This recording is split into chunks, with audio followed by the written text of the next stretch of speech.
Okay, I am back. It's time for a new campaign.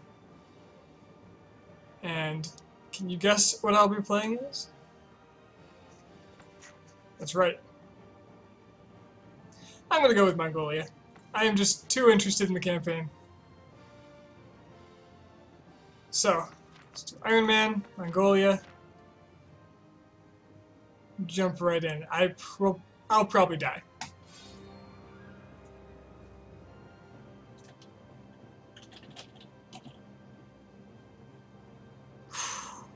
Let's do this.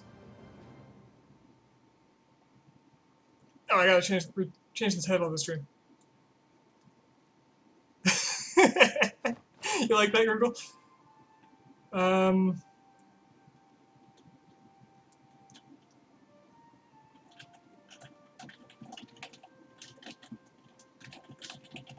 A creative title for my stream right now.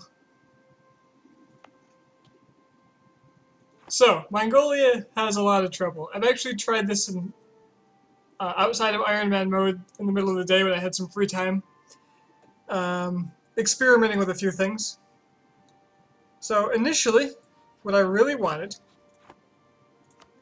was to do a traditional historical Mongolia campaign. And by that what I mean is convert to Tengri and then restore Genghis's accomplishments. But you cannot break yourself to become Tengri. I have read of a way to do it, but it'll be a while before it's even possible for me.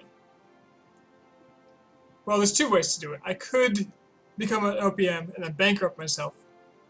That would do it. I believe, if that still works. And there's one other way.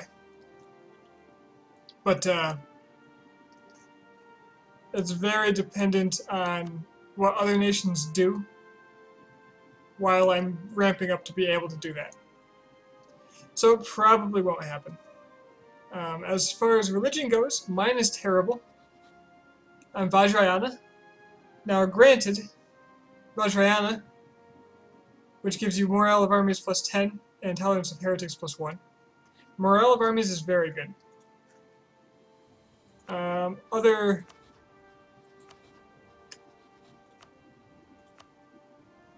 Can I switch religion? I can. Okay, so Theravada was what I was as Ceylon. Cheaper advisors, tolerance of heretics. Not all that great for me. Mahayana is the other one. It's the third Buddhist religion. Tolerance of heretics, tolerance of heathens.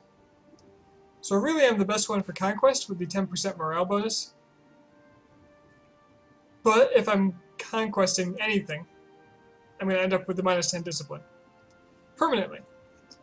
So I put up with it as Ceylon because it was part of the requirements. But at some point during this campaign, assuming I can get off the ground, I will be switching religion.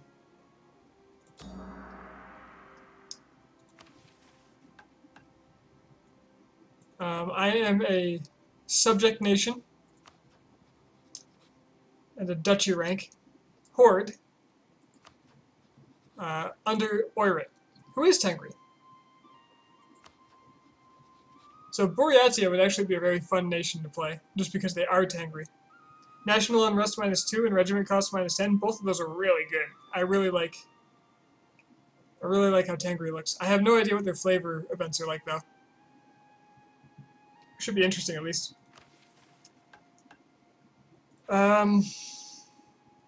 So in my single-player attempts, some things that have happened include the Oirat trying to integrate me, and succeeding one time.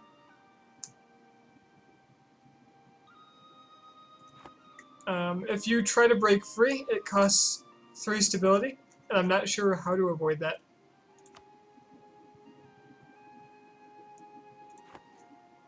So breaking free is going to be expensive.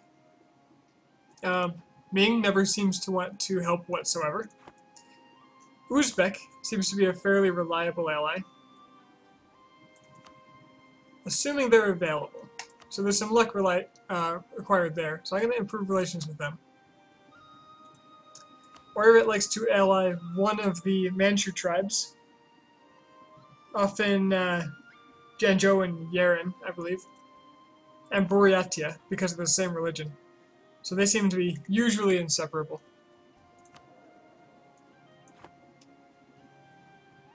And then the Oirat usually begins the game by going on a killing spree. Now they're already significantly larger than me.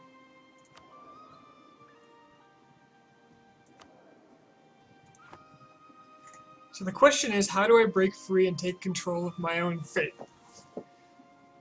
My force limit starts at 6. And goes up to, I believe, 11 the moment I declare my independence. So I'll gain 5 more. As long as I remain independent. Or still start out with their god general? Yeah. It's nasty.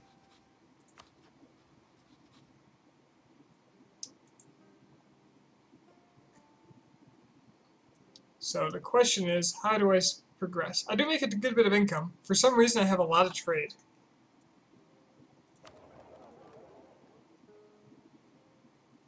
I make a lot in the Beijing trade node. I make a lot in the, what is this? Yumen trade node. I'm not sure why. I don't really have like trade hub anywhere. What is this mark? Wow. So this is Xi'an. Historically very important on the Silk Road. Xi'an, I think. First. Anyway. Why the hell is the apostrophe way the hell up here?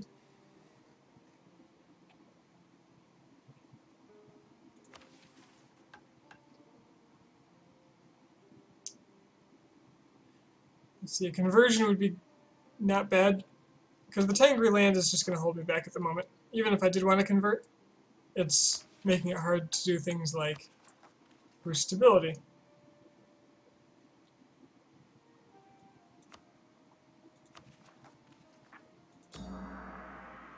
I just had a thought. If I secure my allies, and I wait for Oirat to come to kill some of my spawned rebels, which they seem to reliably do, I might be able to get them weak enough that I can smash their army in one go.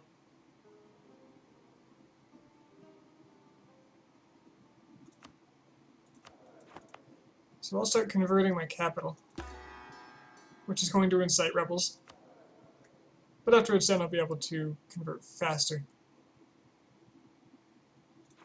My culture is probably going to provide a good guideline about where I should spread early. This whole horde area. Gathering up all that would be pretty good. Ming owns a lot of my land.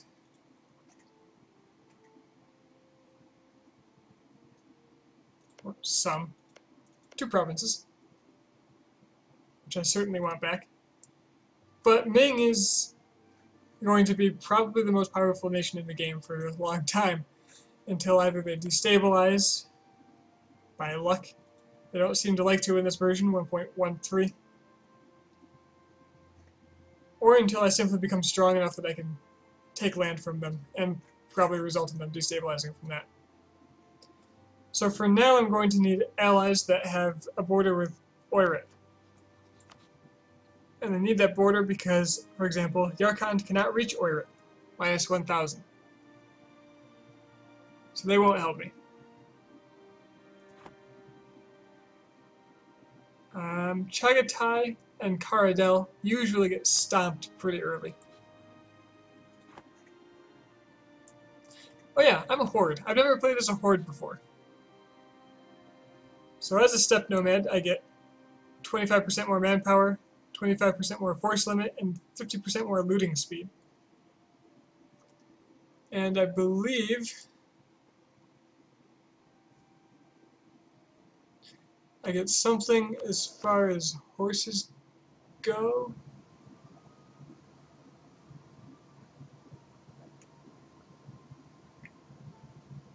There's like a ratio, right? Where's the ratio listed for like cavalry to infantry that's needed to not have a tactics penalty? Hey, Pineapple. Horde OP, you say? In what way can I tell they're OP? I think it was like 50-50. You can have 100% cav? Oh. Oh. Well, that's quite good.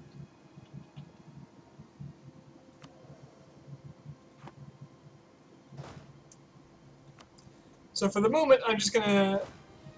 And you don't pay for reinforcements. Yes, that's a good point. That's probably the best bonus they get. No paying for reinforcements.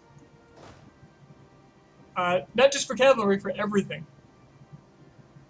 Actually, right here you can see it. I like how it just says yes, by the way. Horde traditions give years of separatism, -5. Great for early rebellions. No cost for reinforcing, period. Stability cost modifier, -10%. When I finish off my ideas.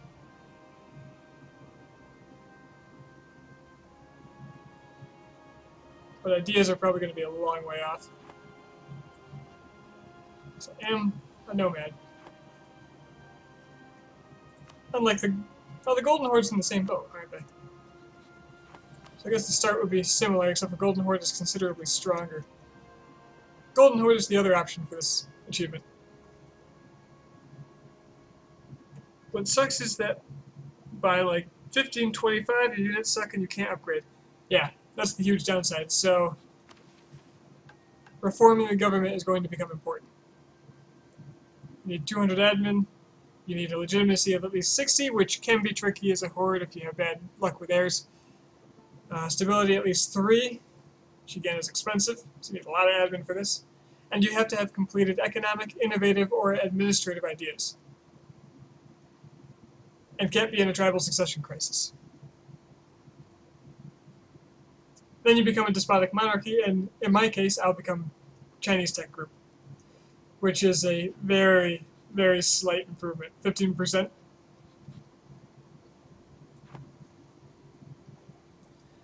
So yet another disadvantage over the Golden Horde, which would have been the easy option. Which one of the 3 ideas? I'm not sure. I like administrative because it's going to stack well with its lower core creation cost. Eventually, okay, it's administrative, economic, and innovative. All 3 are really good. Economic has the autonomy change, which means provinces will become useful faster, as well as the yearly inflation reduction, which just 2 things that are passively making you stronger all the time. It's really nice. Economic will make me wealthier faster. Innovative will make tech cheaper over time.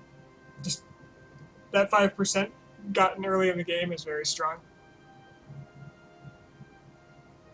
Not to mention the war exhaustion down, which means I won't be spending a ton of Diplo. You're going to be a horrible person using the bear has landed. Tell me how that goes. I've never really looked into it. The administrative gives you the minus core creation cost and makes mercenaries cheaper. Which, if I'm always going to war, would make the pressure on my manpower significantly less.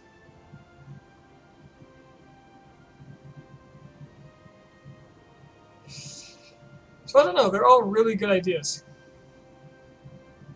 They're all very strong early game.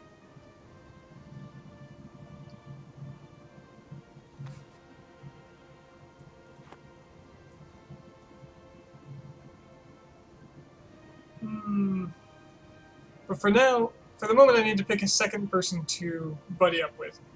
That might help free me.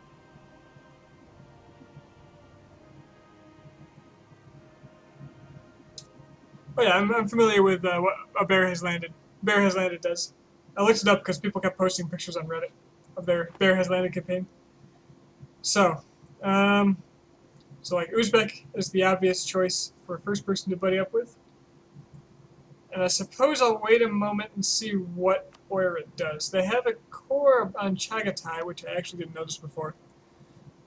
So, assuming that they're going to go ahead and do that, I'm going to preemptively try Yarkand. Assuming that they're going to get a border with them. It seems to happen often enough. What the hell?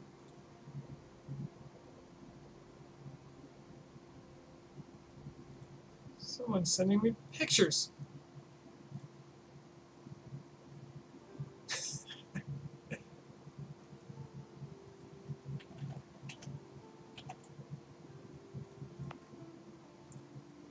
Okay. So I'm going to take this a little slow and try to just pay attention. Oh, good. Sickness of the king already.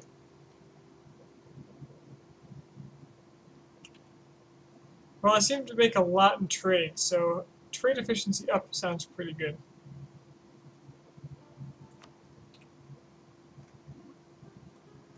Nope, no dirty pictures, Google. It was a programming joke.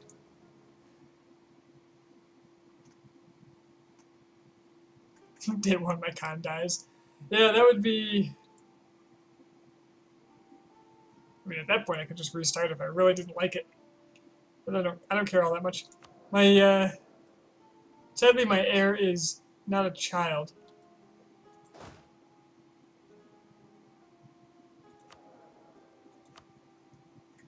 Also, as a horde, you have a base 60 autonomy.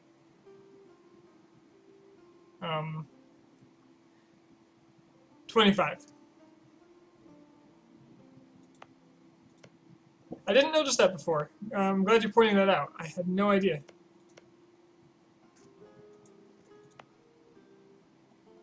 Doesn't change anything, but I didn't know it. I'm just going to step off of Mongolia to this area with no unrest.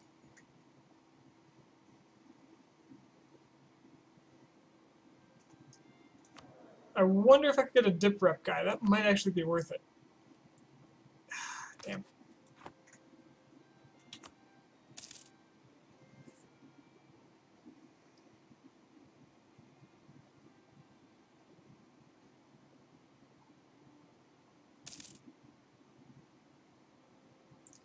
So, Oira, as expected, has allied Yeren and Buryatia.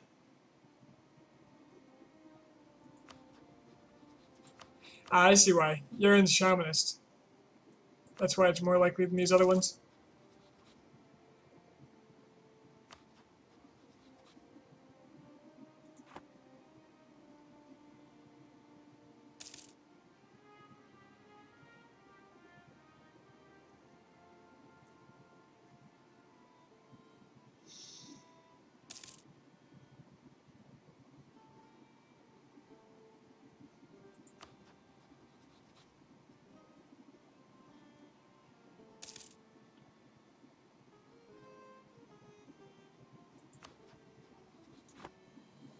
Alright, Oira, what are you going to do?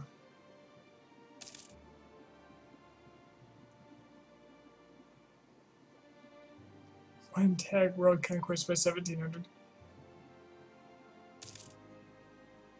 I would believe it with Jan Mayen.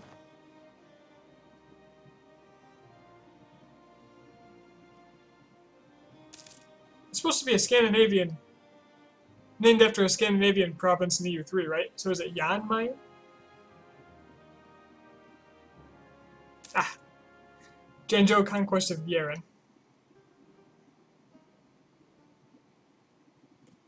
Haishi conquest of Hingan. So Yeren's dragged us into 2 wars. Maybe, if I'm lucky, the Oirat will get kicked around.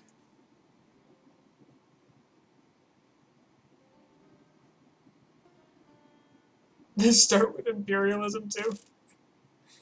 Oh, man.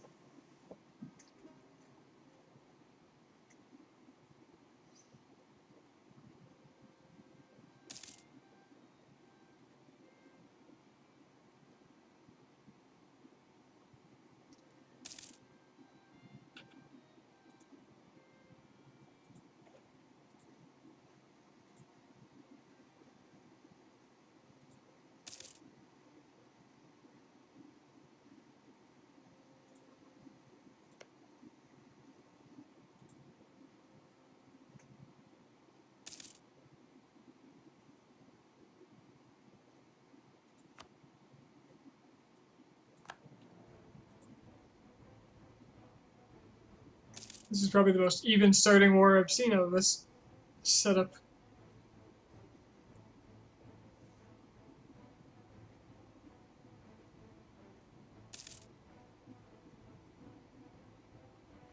Yeah, Pineapple, all their ideas are named for bears. Every single one of them.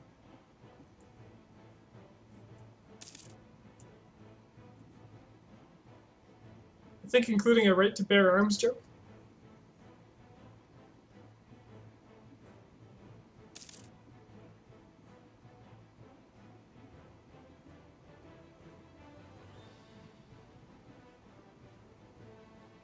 You stay out of Mongolia. Hear me? Hear me, Corchin?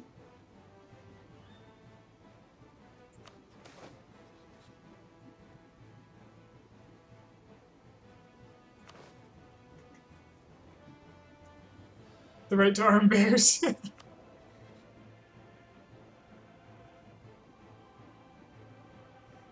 I shouldn't be paying for my troops since I'm certainly not using them at the moment.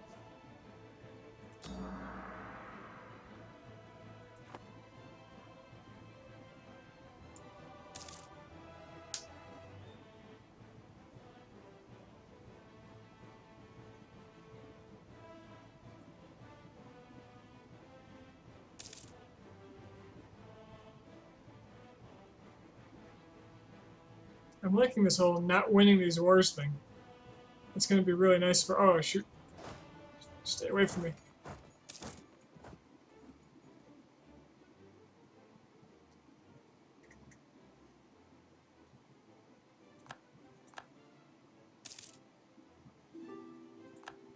It's going to siege my capital, of course, which is fantastic.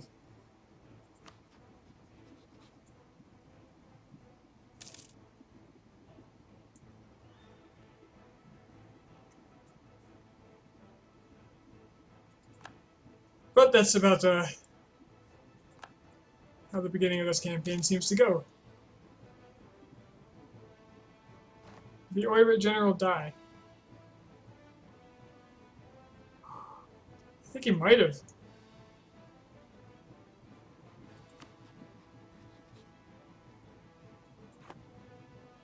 Ooh, that could be big.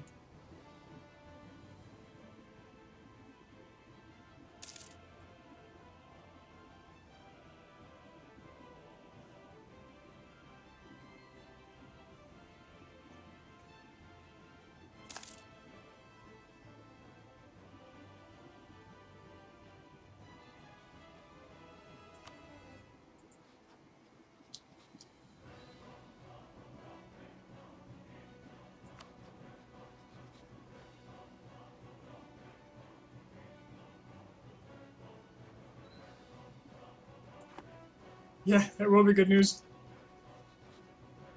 Caradel might be...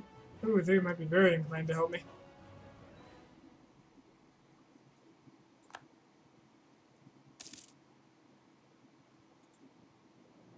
Yeah, Khan's soon going to have a border because they're kicking Chagatai out of the area.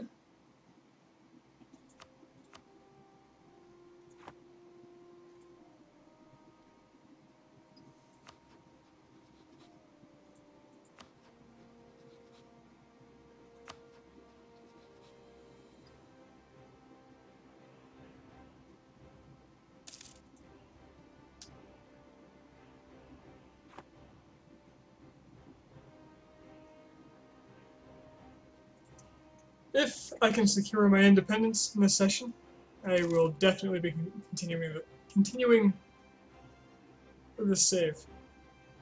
If I fail to obtain my independence the first time I attempt to declare war for it, I will likely do a restart. Because at that point, I'm just going to be integrated.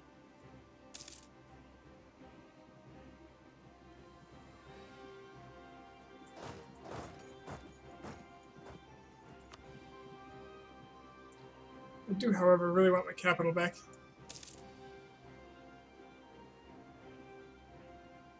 Actually, no, I don't, because then they're going to take it again. Oh Okay, his army's lost. But yeah, I don't want to have the siege back so they can siege it again, because every time you lose your capital, it's 25. I think it's 25 prestige right there, lost. And prestige will translate to fighting ability. I now have minus 2.4 morale of armies.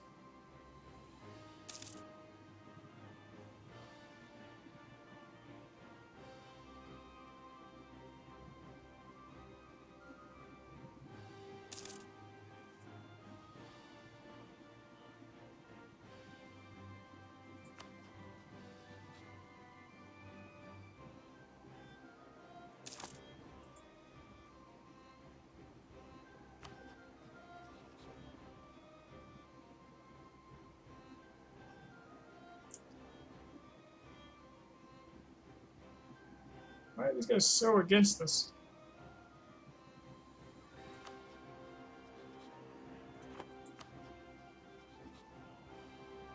I simply need to wait for rivalries to pop up.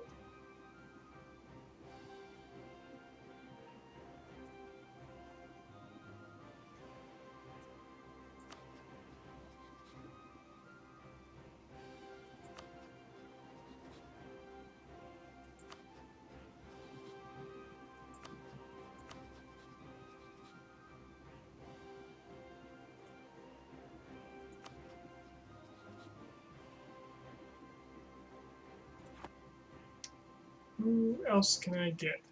I might as well improve relations with Ming. On the off chance. Because if I've got the diplomats, I may as well use them.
My war exhaustion is high.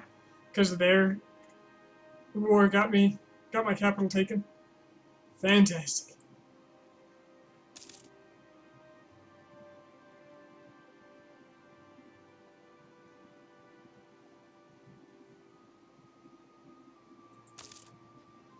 It's fun being essentially enslaved.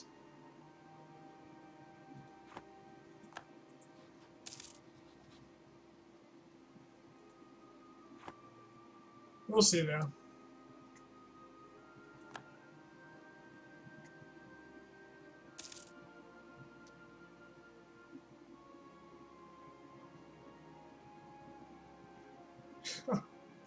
No wonder the war turned around. Ming just took one of the enemies out.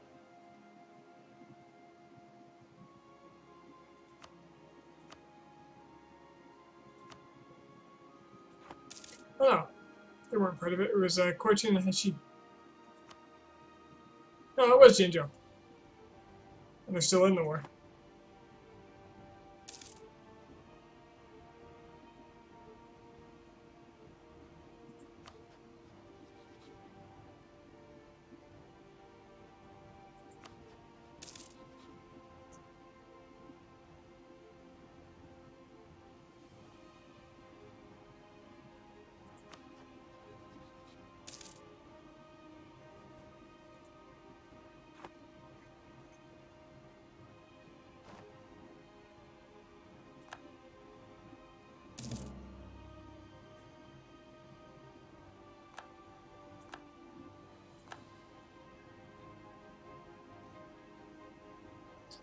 Oh god. No. Uh, Alright. Oirat has lost its alliance with Yaren. Hmm.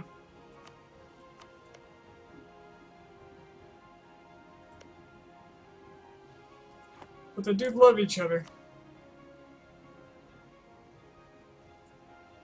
And improve relations with Yaren just in case they decide to rival.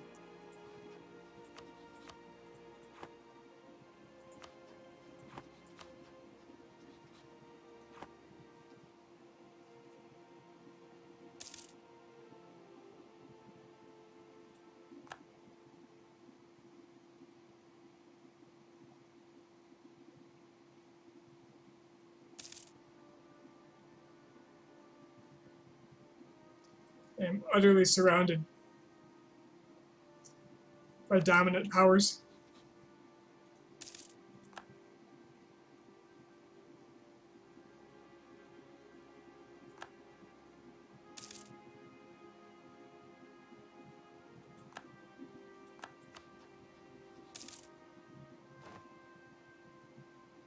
Ming is surprisingly close to supporting my independence. I believe Oirat just gave me a gift too. Their army is gone. I wonder.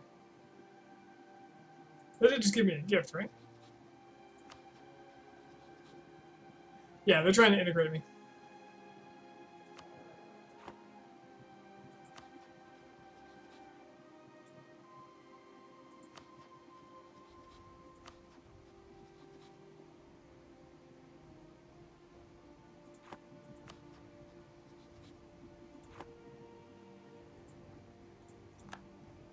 Let's go back to buttering up Ming, since they seem so close.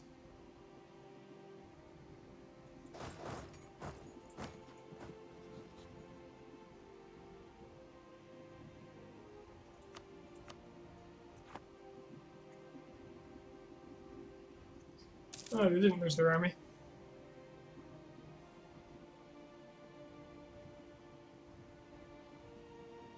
Can you imagine starting this with a Ming alliance?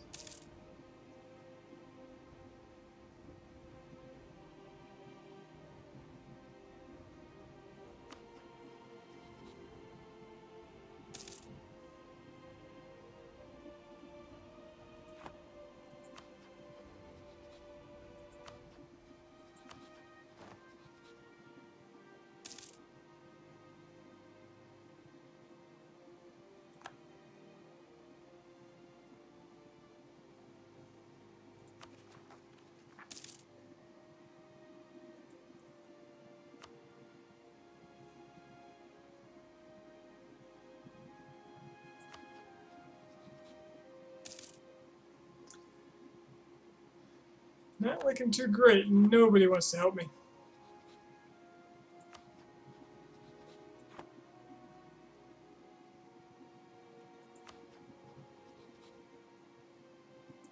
My army strength is a big part of that, apparently. So building some troops would help. If I get really close with Ming, I'll build a whole bunch of troops and see if I can get close enough.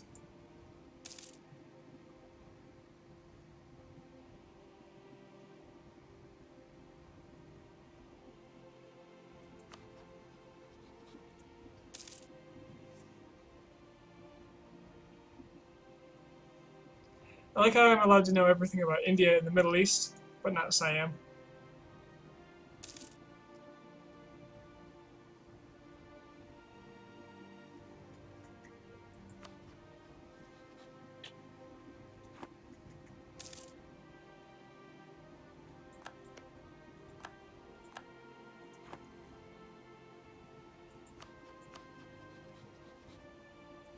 Alright, Karadel has vassalized Sarigyo here.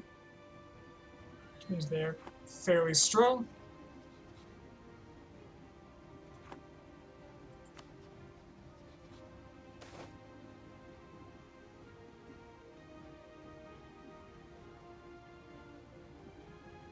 do want to gain karma, so I keep my discipline bonus when I go to war.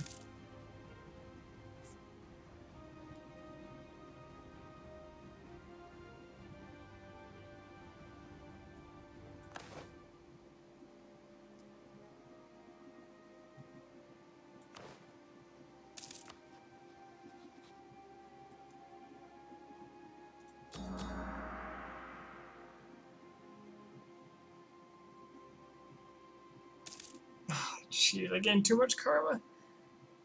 How am I at 50?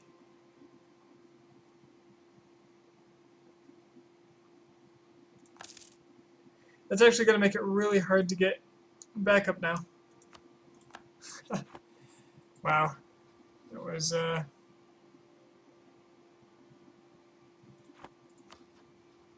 it's not good.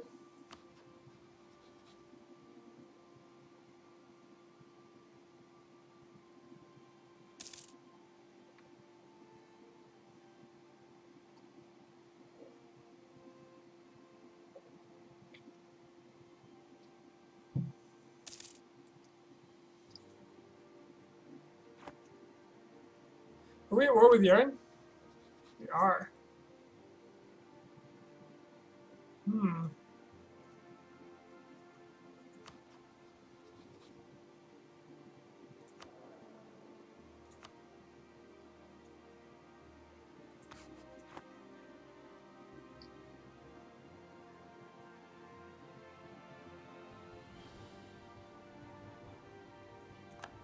Whose war is this?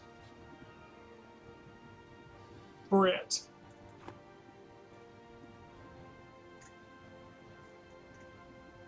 And where is Boreatia?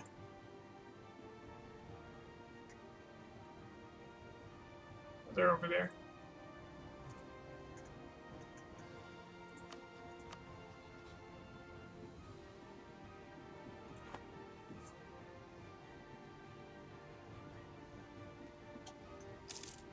Well, that's not good, because Boreatia is going to get stronger now, too.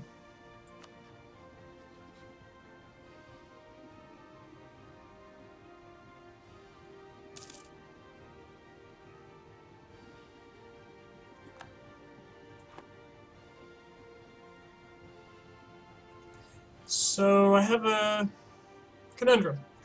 Do I wait and see if I can get support from someone? Actually, I'm maxed out with Ming. Everybody else is at war. Except for Caradel.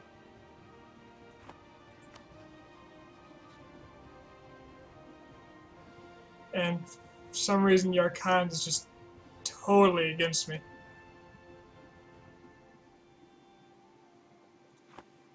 So I've got some money. I've been banking up for a while. I'm going to build an army.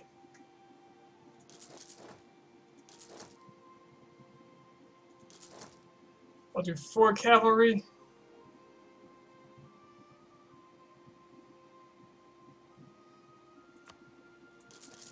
And 3 more infantry.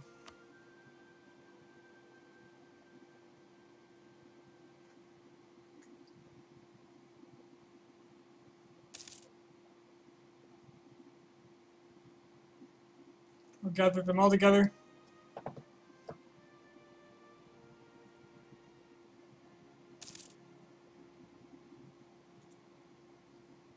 And then I'll see if anybody's willing to help me.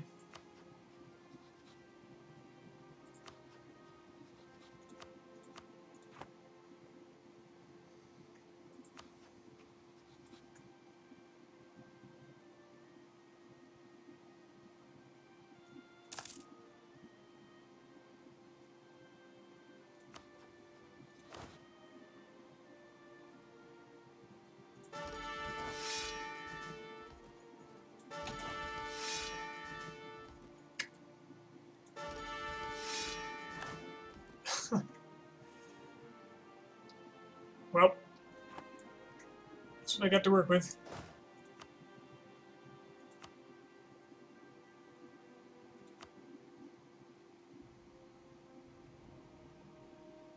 At least my air has good siege, so I'll take my air and I'll try to siege something down.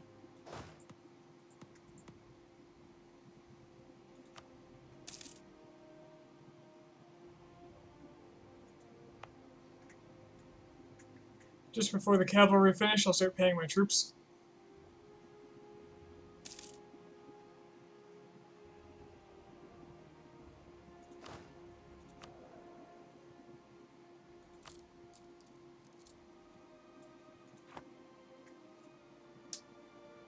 Thank you, Yaren, for not killing them.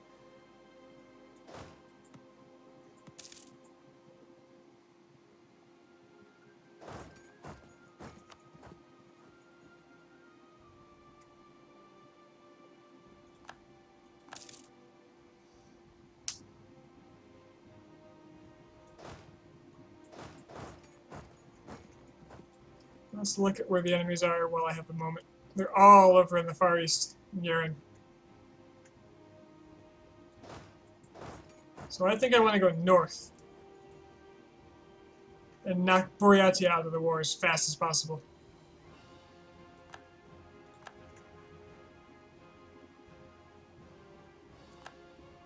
Ah, good, it looks like Yaren was already doing the same.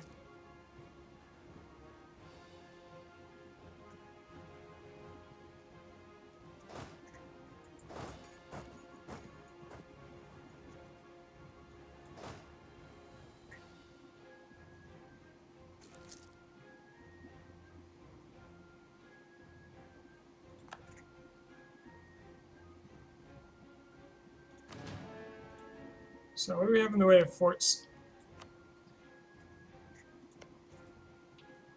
Alright, the big boss has one and it's his capital.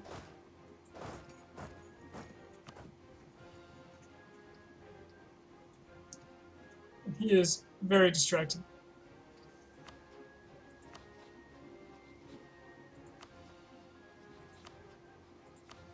So I have absolutely no support for independence.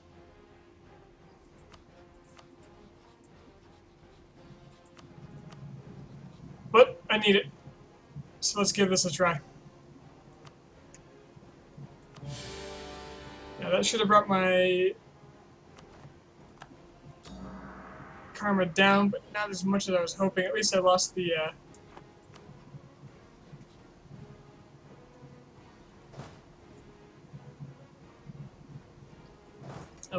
penalty to dip rep, I suppose. And now what I need, well, this is to see my updated force limit to make sure it's still 11.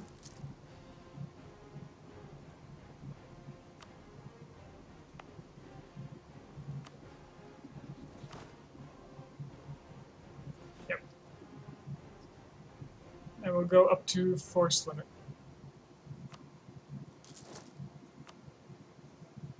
Because I'm going to need every man for this. If I'm lucky, I'll get the Orva's capital right off the bat.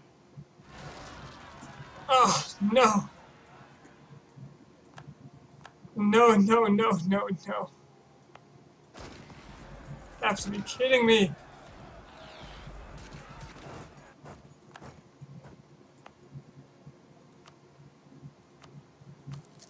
Well, at least there's a lot of guys in the way now. Oh.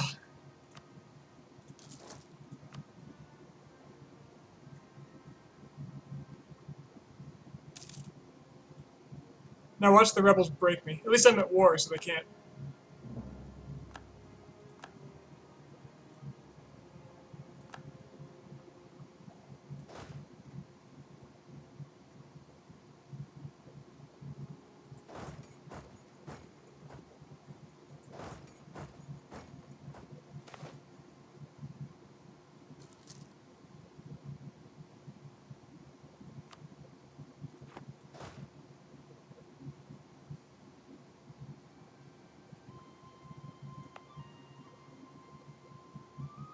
Cavalry. I didn't buy a cavalry.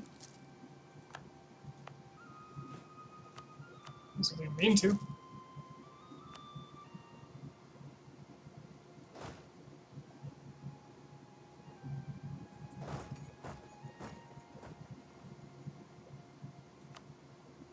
Looks like his war ended, but...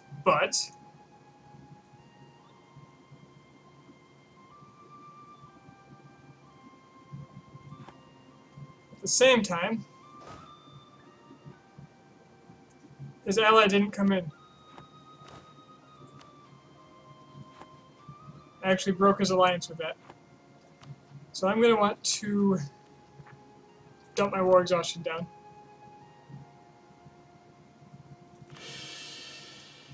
Stab up a bit, because nothing matters but independence right now.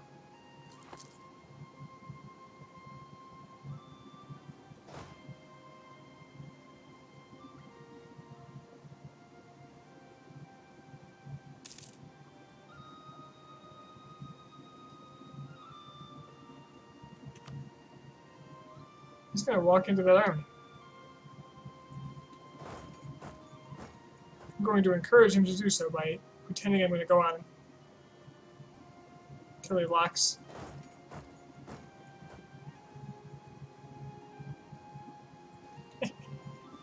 Sucker.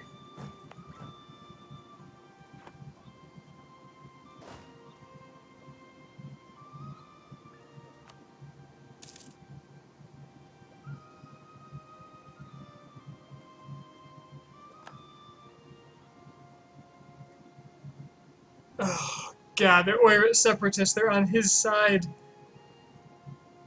But at least he's sieging the provinces away from them.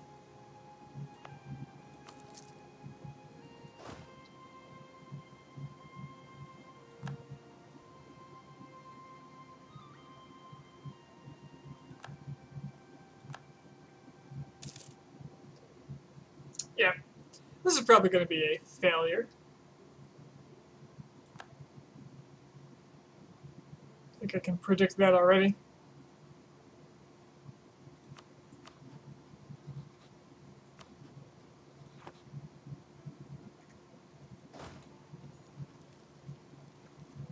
Let's see if I can get his capital before he can decide to kill me or take my capital. But it looks like he's coming straight for me.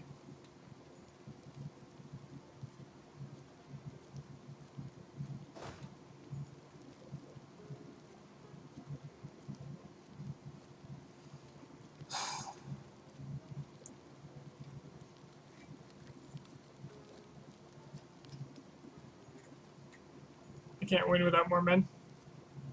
He has a lot more than I do. So I'm going to run and see if he turns around. At the very least, I need to be able to grab a province. The terrain here is mountains.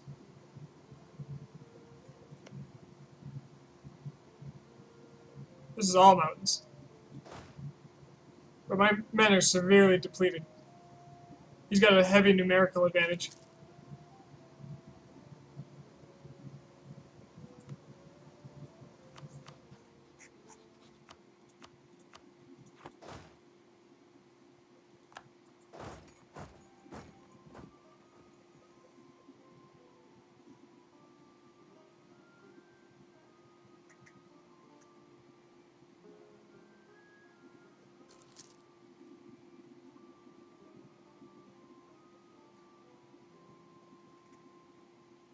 Okay, good.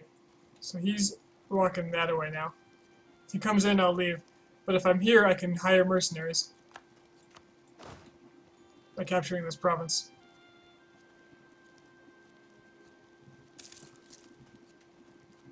Not to mention loot, because looting is really good for me.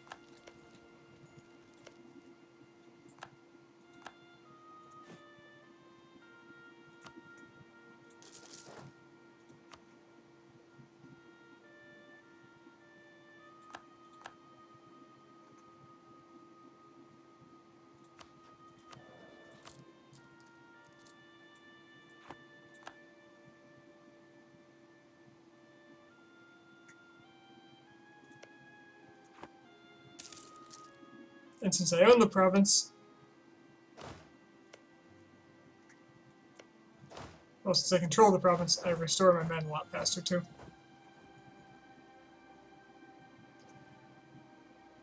Let's just walk around looting for a bit.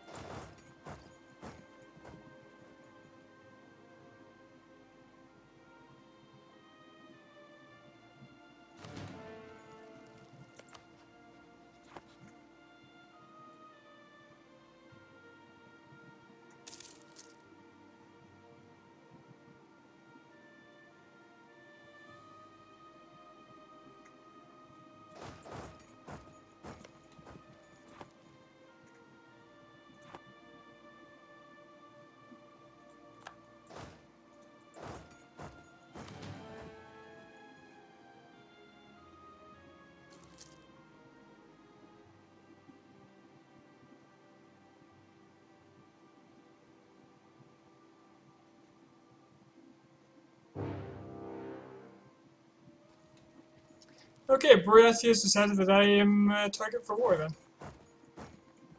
That's pretty great.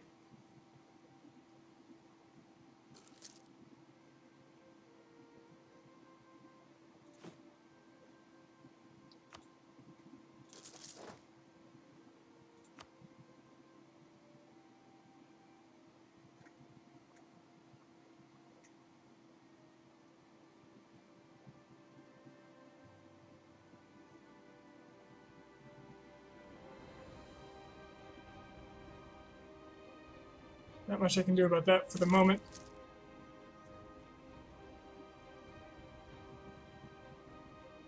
Let's try to win one thing at a time.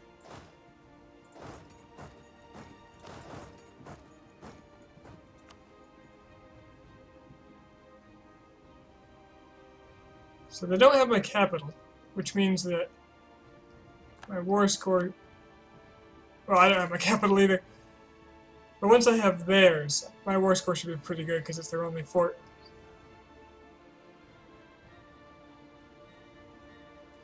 And now they're coming for me.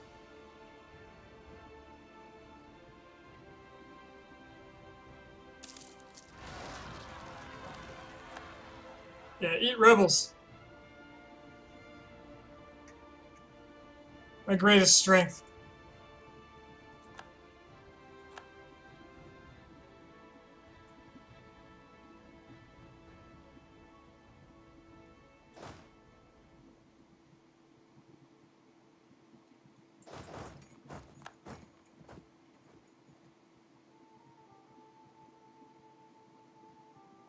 This entire area is mountains. So the defensive is really important.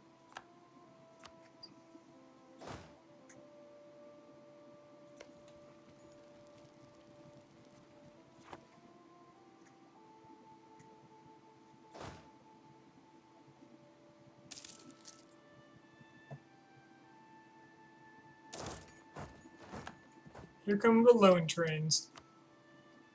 I'm not making any money because I have none of my own land.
And use the cavalry to start looting instead. Keep myself afloat if I can. Count on my 2 siege prince to make me a little money.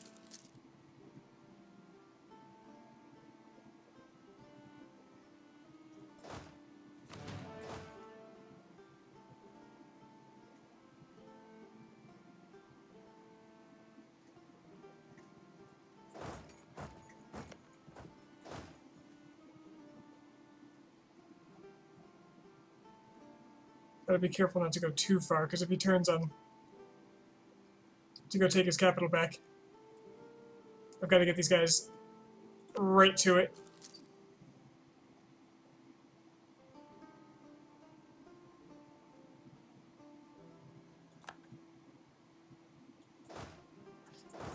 Alright, yeah, I can't have them that far away.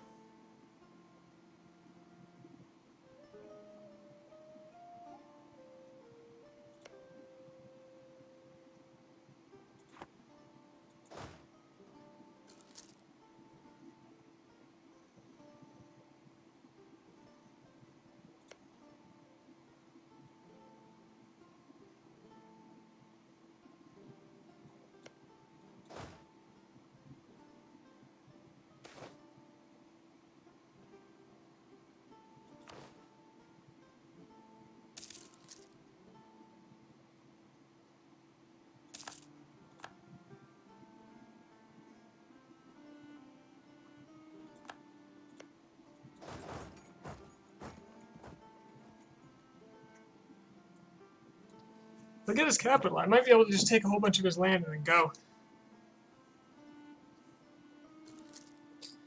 As well as free myself. And then I have to beat his ally. And my leg is numb because I am sitting on it. Okay, that's better. So how many loans can I take before I instantly destroy myself?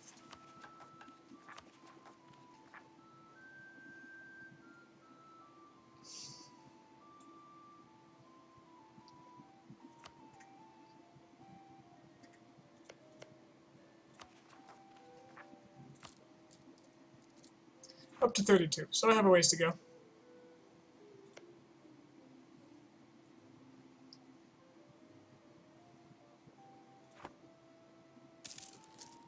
Come on, take the capital.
Let's take a couple more provinces if I can.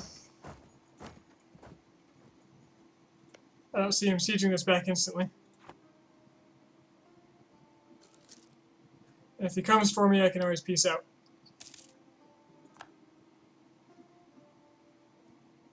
Or I go for this.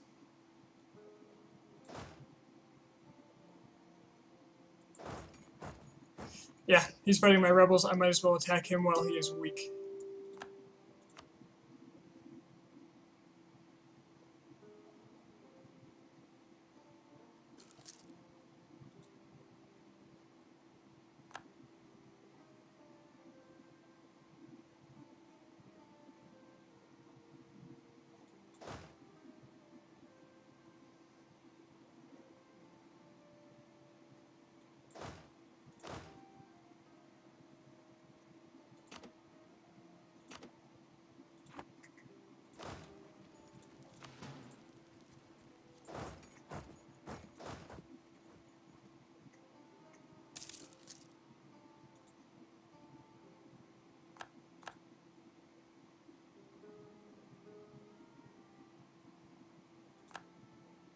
Come on now. He's going to start hitting me with stability dropping trade agreements. And I'm just going to take him. I'll stab him if I have to. Because I want to come out of this as strong as I can.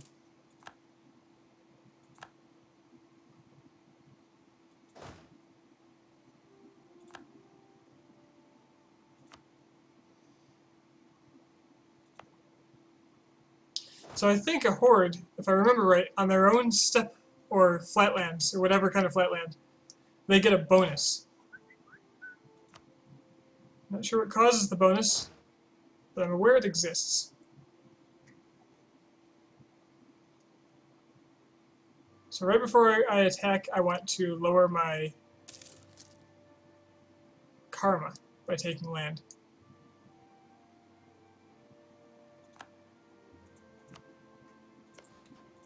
I'm going to do that like this. I'll lower my karma by 30. Now this is important.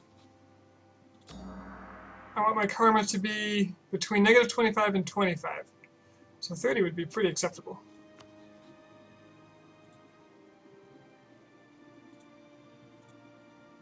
$40 would be just fine too.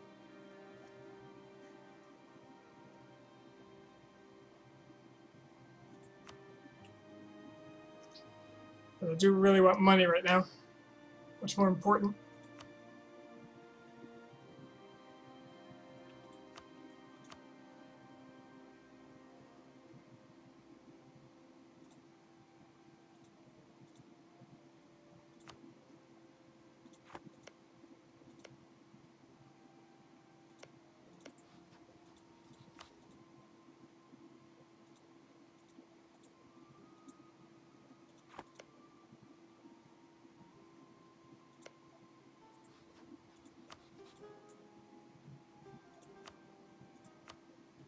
Alright, let's get myself some land, including the historical capital of Karakorum.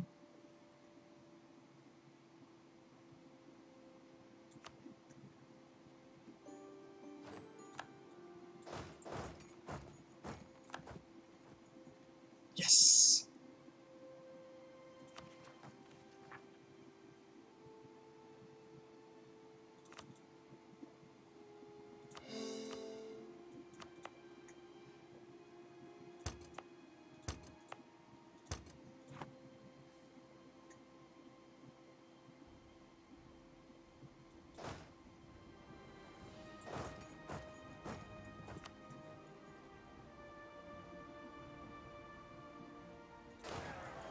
Alright, I have a bonus of 25 shock damage.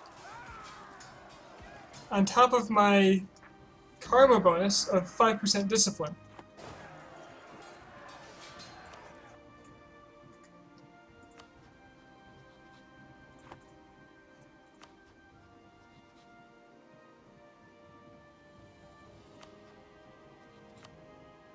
Get myself an alliance with Karadel right away.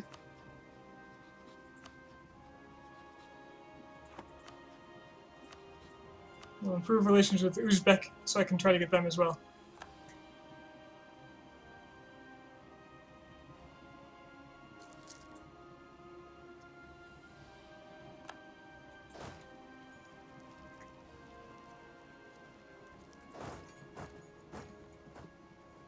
Twelfth, 8th.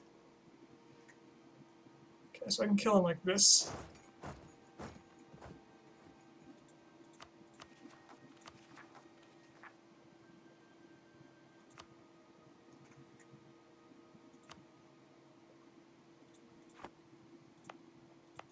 How much war score does he have for taking my province? Quite a bit.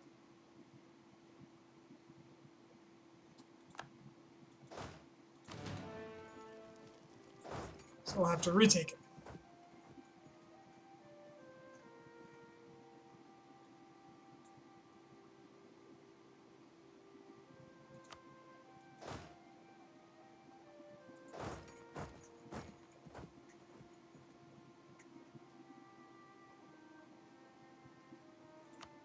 So yeah, this is going a lot better than any of my test runs, that's for sure.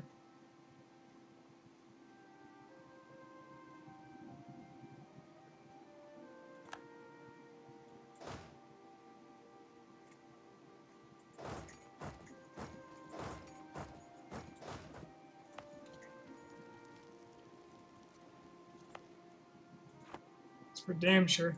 At least they killed all my rebels for me. It was kind of them.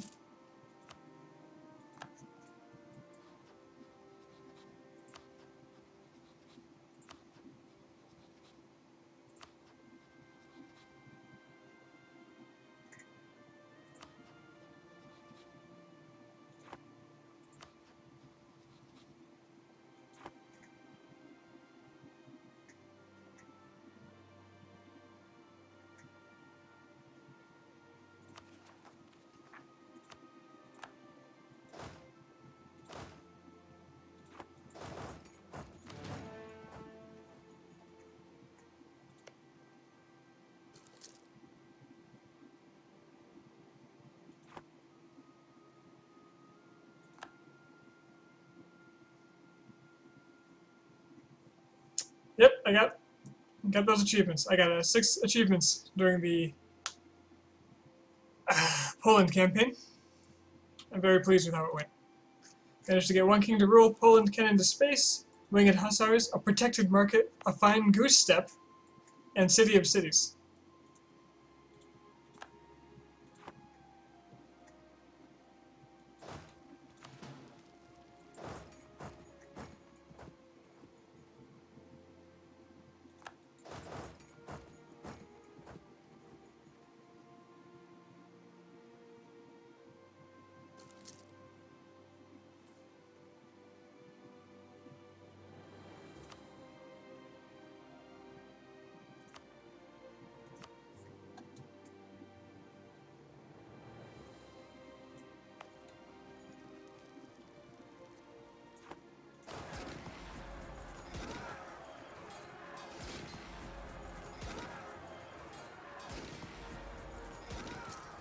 But I don't repay for myself.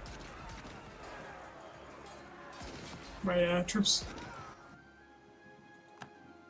They're giving me a lot of war score with these battles, though.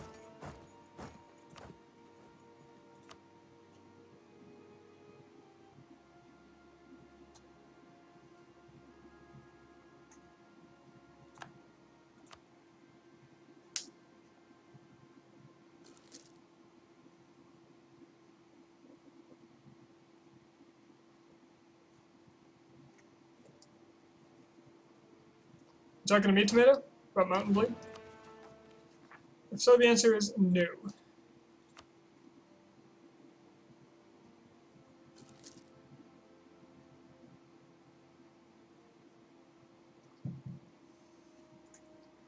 He really wants that province.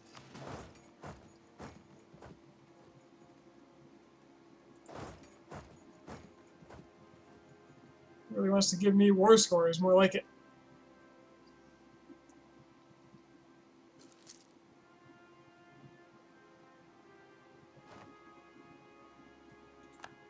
Ah, I got it. Give him the shock.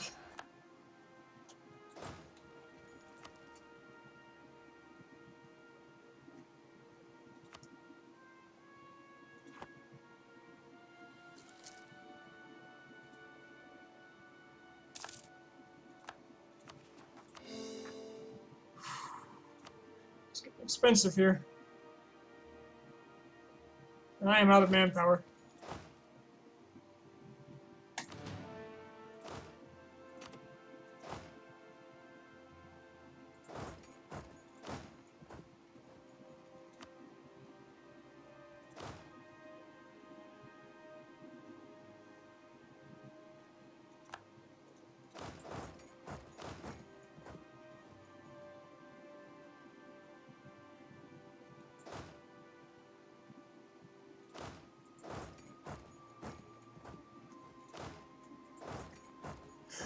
Where are you going now?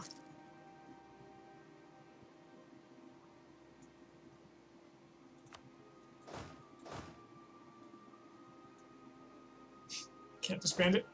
I'll just merge it with something else. It's not like it costs me more. Kidding me with this.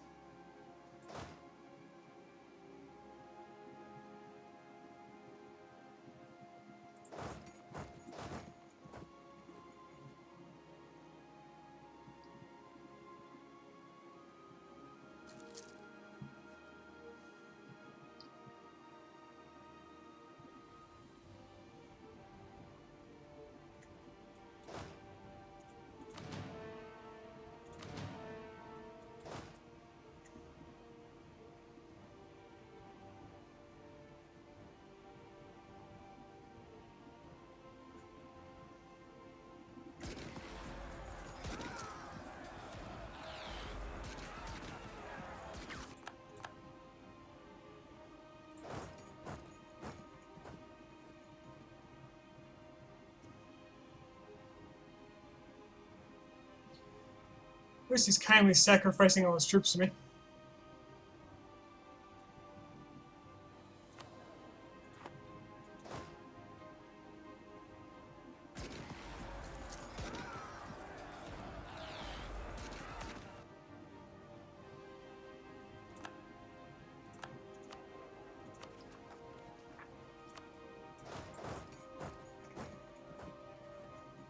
Oh, no wonder he stopped fighting me. Well, let's see if I I can't do anything about my revolt risk right now. I just can't. These guys are gonna revolt, and it's gonna be really nasty.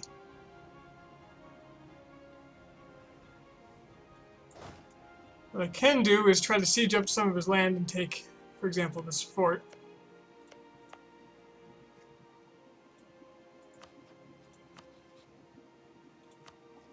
Or I could just, you know, take his money.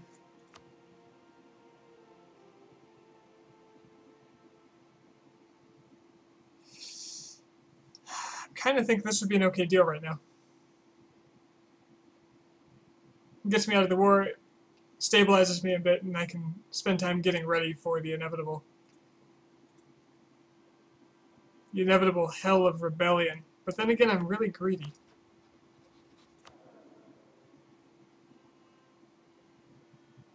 Really greedy.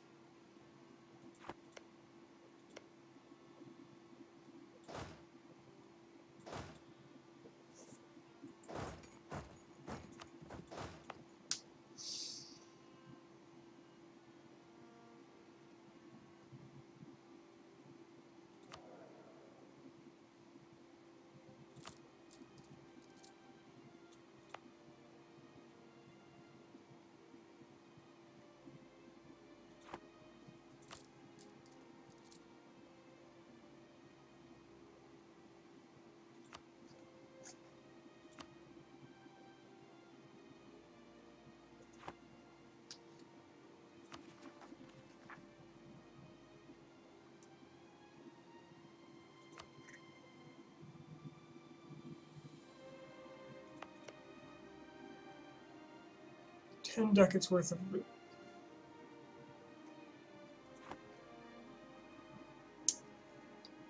He's got an army. I'm just gonna make peace.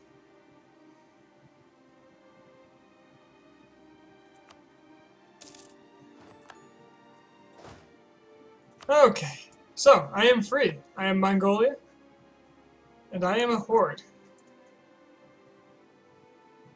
And I am losing money and seriously paying for what I have lost.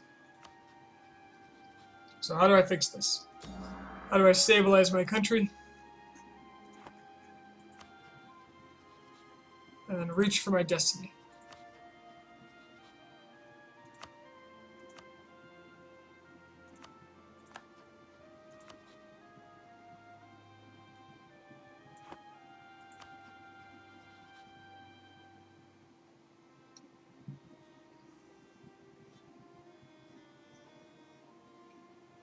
And improve relations with Yaren, for one, because he is big and scary.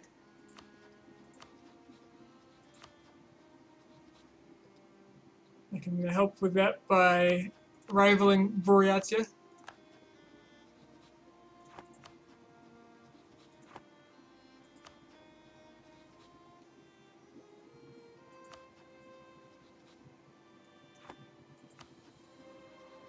Uzbek I would love to have as an ally, so I'm going to rival Yarkand as well.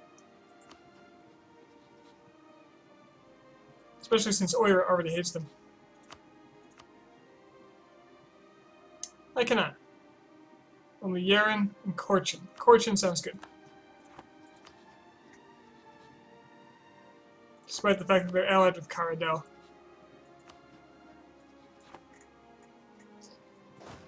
Okay, my force limit needs to be adjusted to here. Let's get rid of some of these.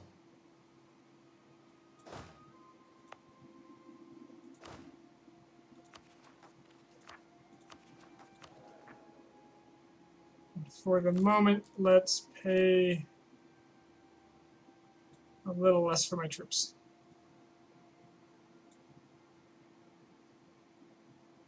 Hold on to the loans because whatever.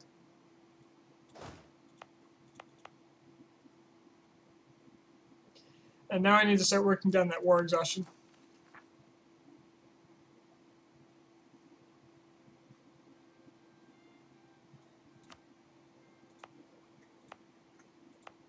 On the plus side, I have a lot more land now.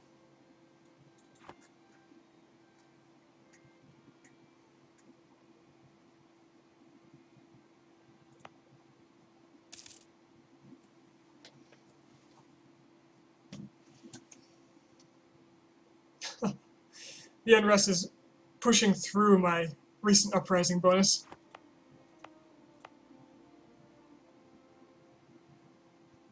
It's terrible.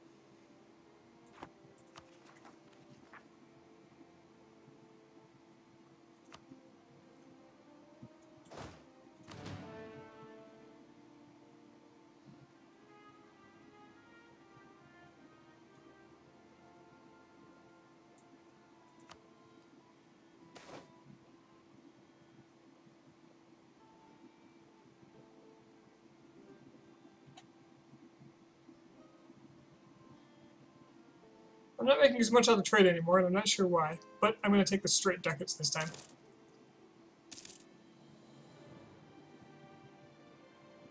And I'm going to leave these in the bank.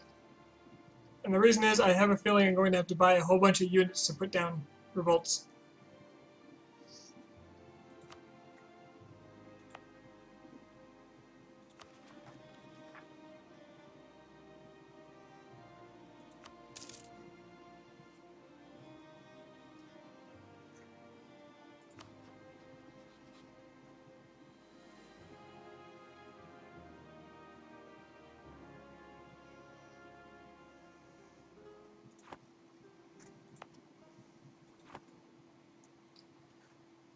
So, cool.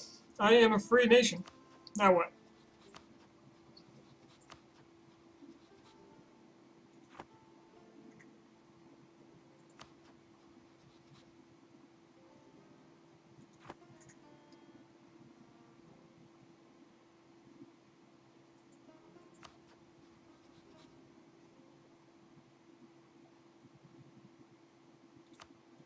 Let's keep Ming happy. Seems like a good idea.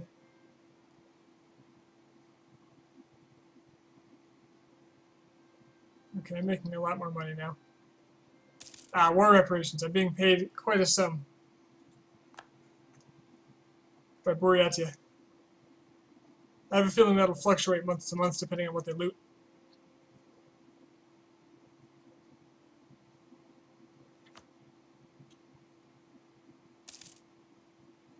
Oh yeah, a lot less this month. That's fine. I'm getting part of their loot. I hope they loot more. You know? That would be great for me.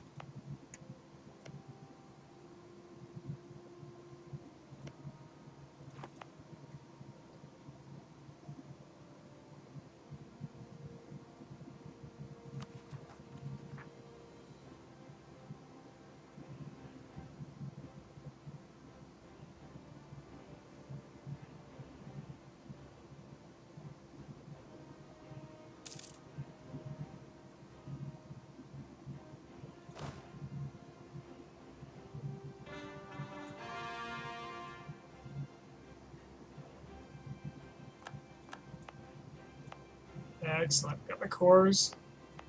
That means these will start earning me more money. Be able to tax them fully. Well, as fully as 82.8% autonomy is going to get me. Which is to say, apparently, nothing.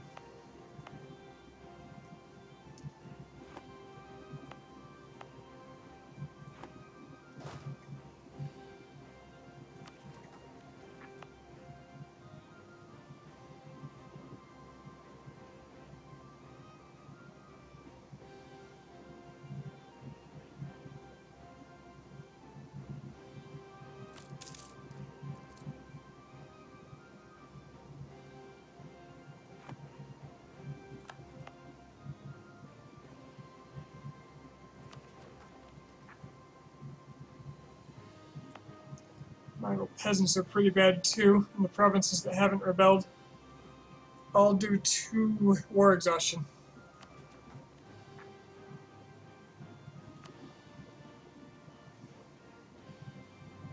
But hey, at least I'm free, right? That's saying something.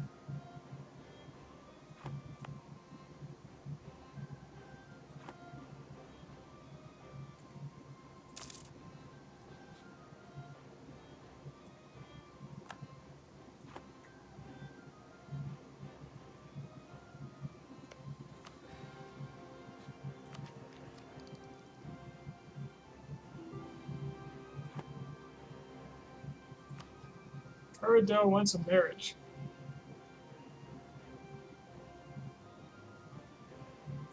They lost their war.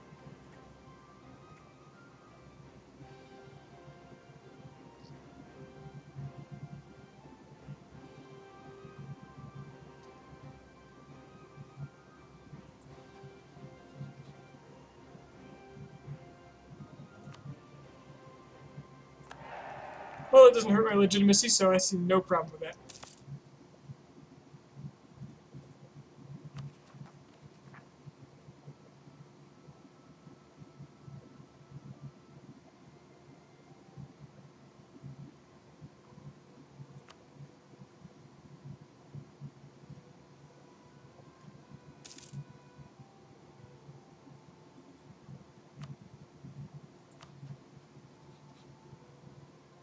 Oh, God. Oh, it's Boreatia. I thought that was Yaren. Boreatia took a whole bunch of land off of it? Oh, wow. Or some. This must have taken that before. I just didn't notice.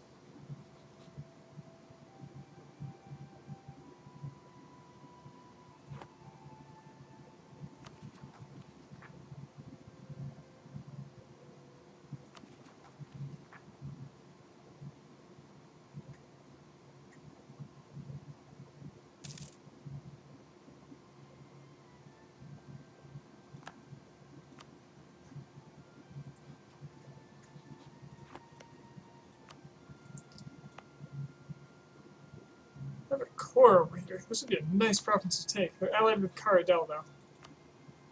Caradel would not help them. I have a truce, apparently. For how long? 64. Well,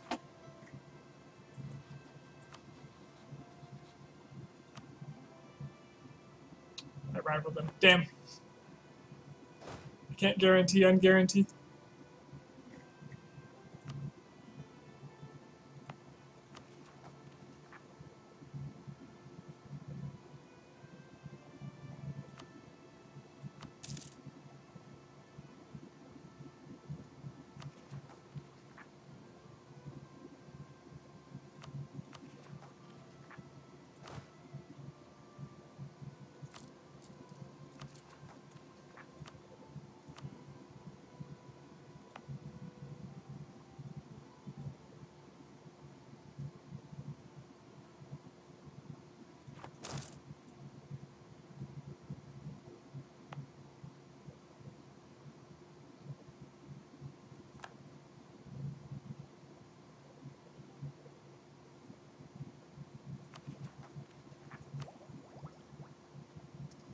I'm looking forward to get Miltech 4.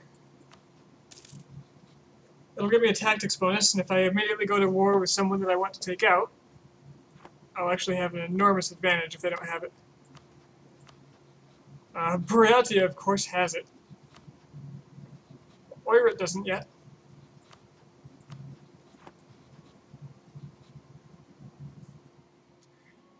Not that I can go to war with them anytime soon.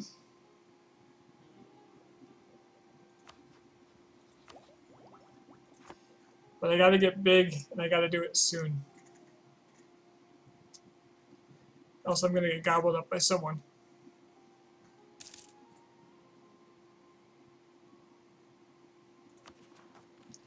Okay, the Oirat separatists are coming. Time to spend some of that savings.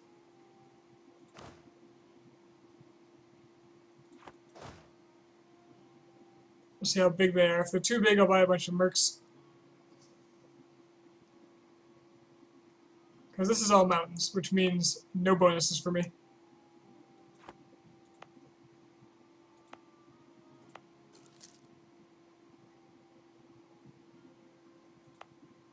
I wonder if I have any special decisions. Reform the government, monastic education for having a theologian. That would actually be really nice for me. Invite a llama.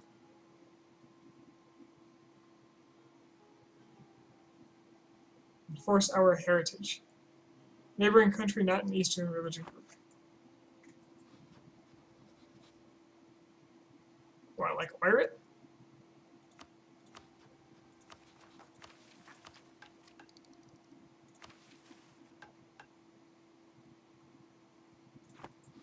pretty sure Tangri is not Eastern religion, but alright.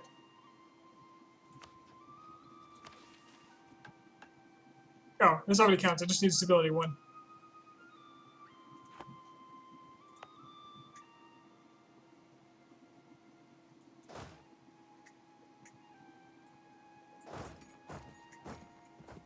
Well, if they're spawning in mountains, let's try to be in mountains.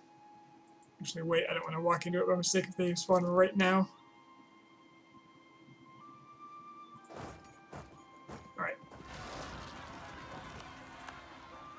Or they'll spawn right now anyway, and for some reason it was delayed. Let's buy up some mercs, shall we? I have a lot more cavalry than they do, but they have a ton of infantry. Rebel yell.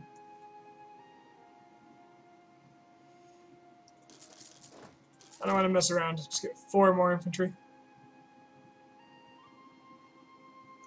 And I just have to accept the fact that these are going to have additional horrible revolt risk.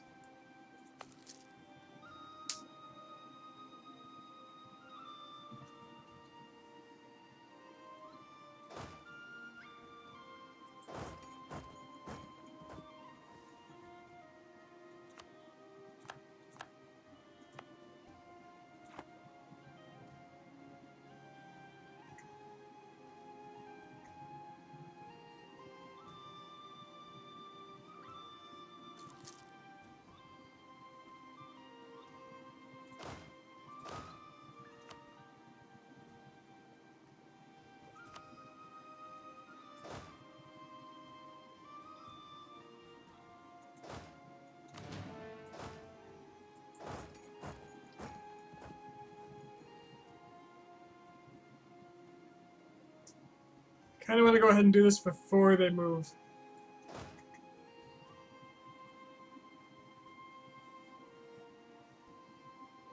Because if they move before I get there, they could bunch up.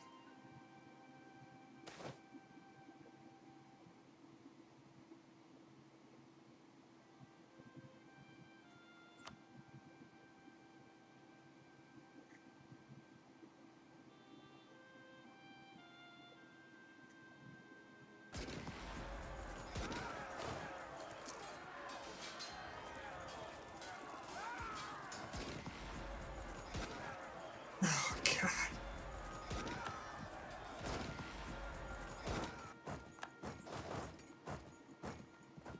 Well, good thing I had some savings, because I'm going to need a lot more mercenaries for this.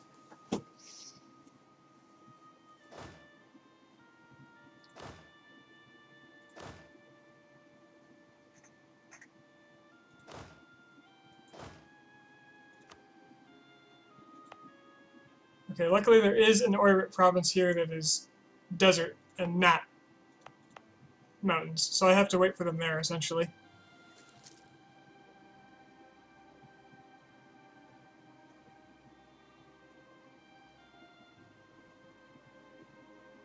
But if they all go at once, I'm screwed.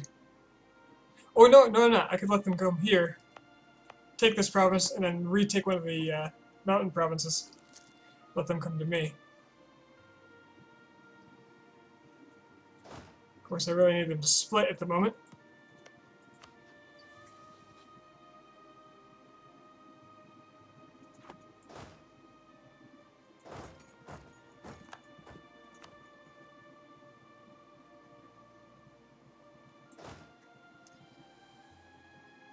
Or they will be nigh unbeatable.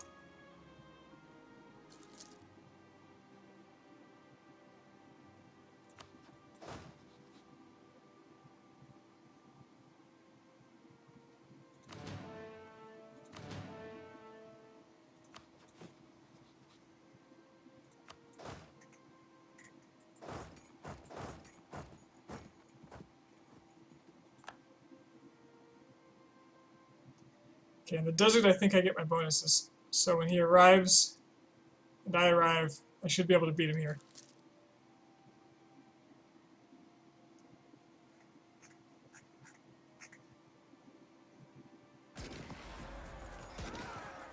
Yeah, I get my shock bonus. I should win this.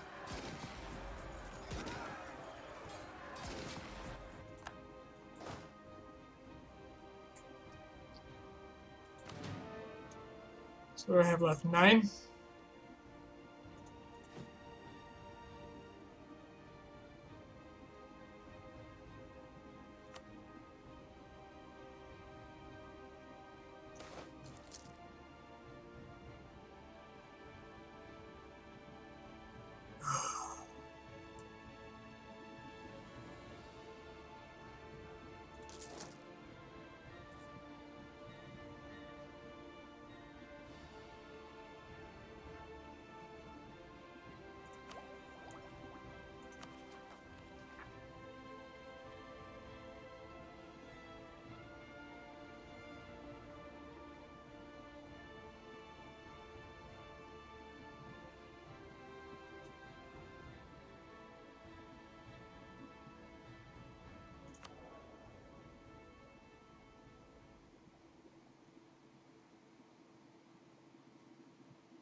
Well, it's not like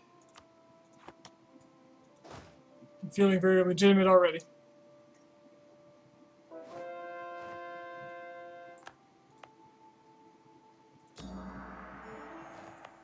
Plus side, my capital is now the right religion. And I have more missionary strength because of my mission. Nice.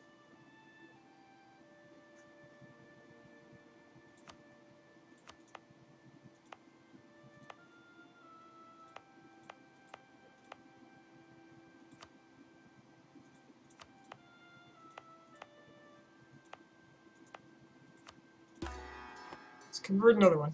Take a new mission. I don't see my manpower recovering ever. Alliance with Ming. Is that even possible? I don't think it is. I don't know why I'm even getting that mission.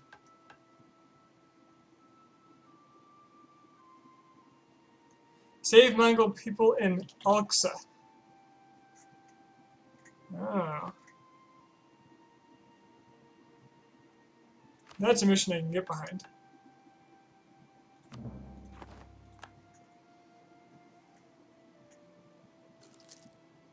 Wait, where are they going?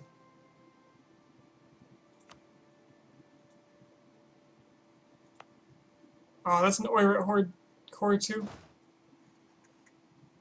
Well, I can attack that.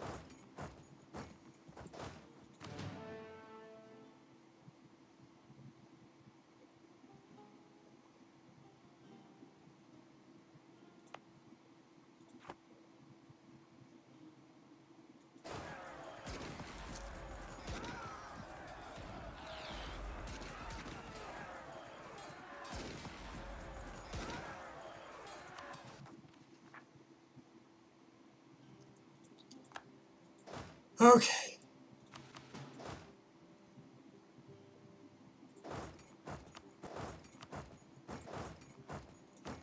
Let's liberate my mountains. Carry on.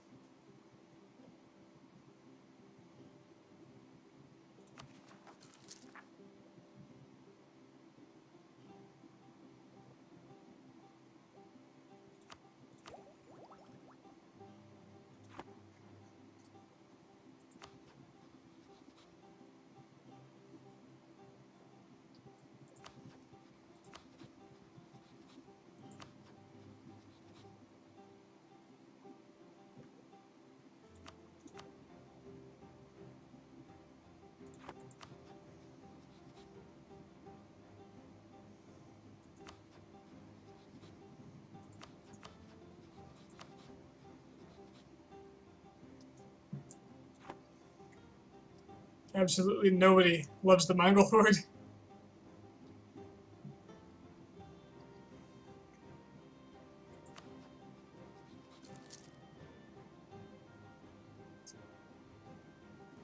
Yaren is actually the only person near me that doesn't have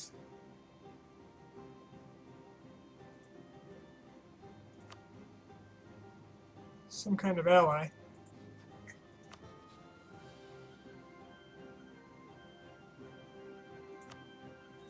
I have a feeling even if I do get attacked, Caradel's not going to help me whatsoever.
Okay.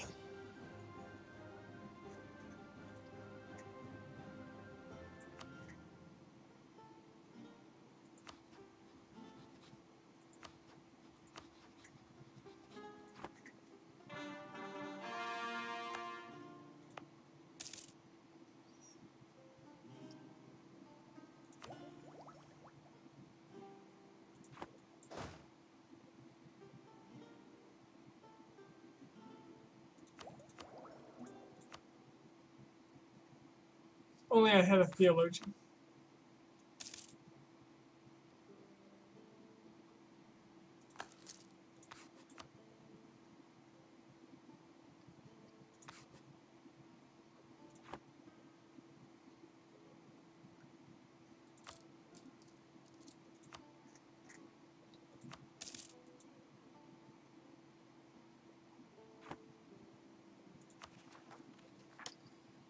Alright, this is getting risky.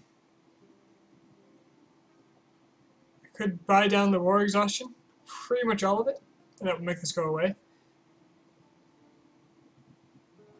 But I'm going to wait a little longer. So the more of it naturally bleeds out, the less I'll have to pay. I'll probably have to pay 2 ticks, though. Two reduces.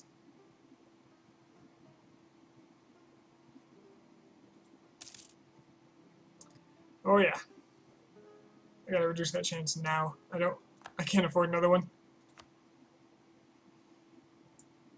Hopefully it doesn't fire this tick.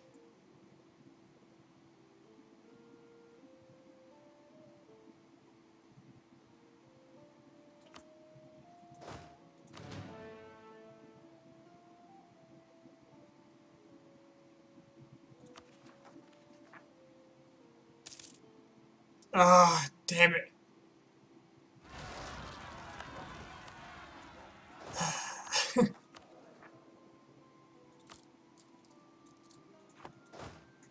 No one loves the Mongols. They're gonna raise autonomy too. Just make the land crappier.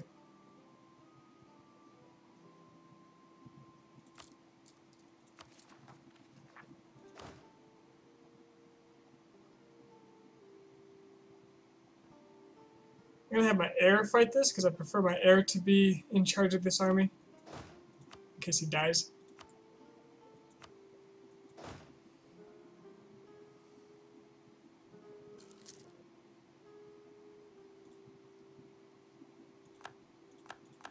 Now my minimum autonomy is 25. Ah, it does add up.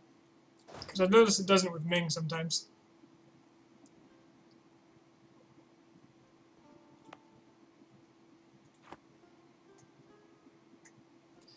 I really need a couple of ticks of morale before I go in. Not that theirs is super high.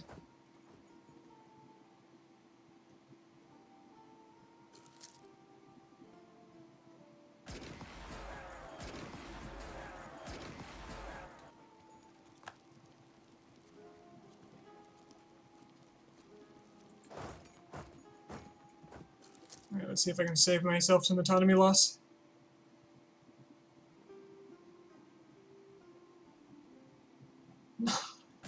The siege so fast.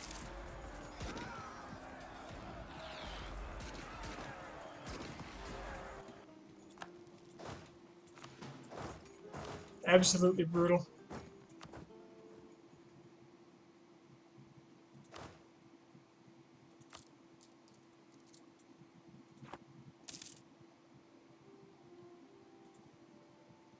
But I'm alive and I'm independent. I certainly have that going for me.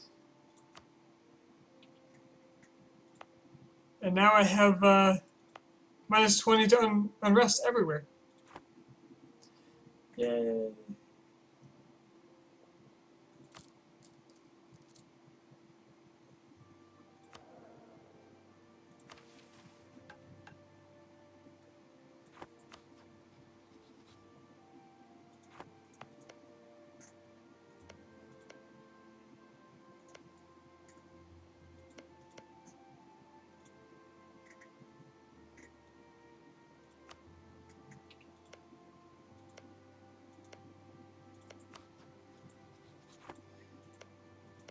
In the meantime, I ought to be making some claims.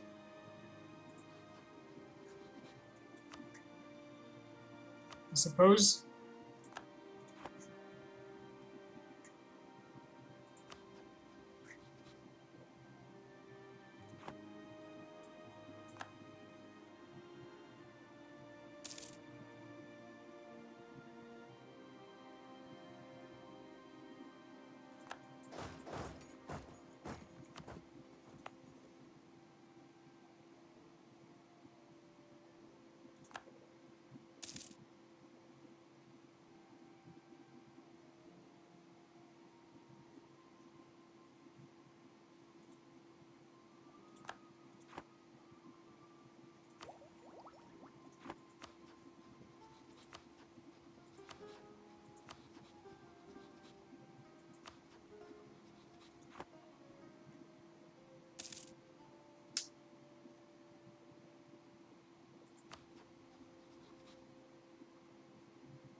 So then, who will be my first target?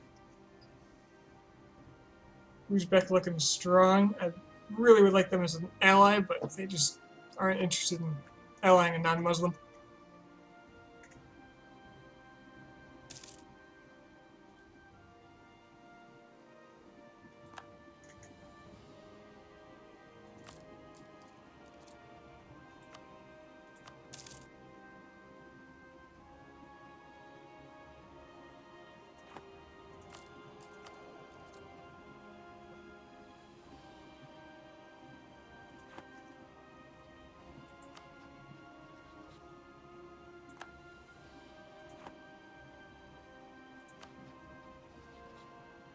I can attack Korchin as soon as my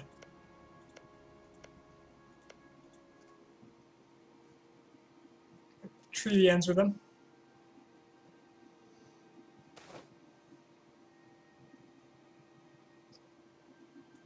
Where's my karma at? 25. I could afford to gain a little then.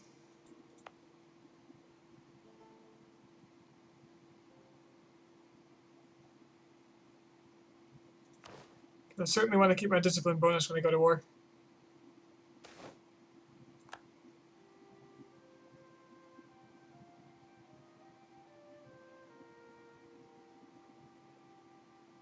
Neighbor disrupting this peace.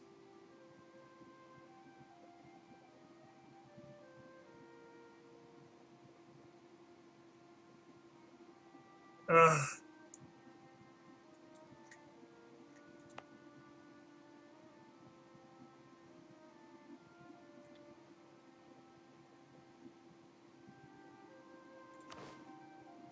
Okay, nothing happened. Good.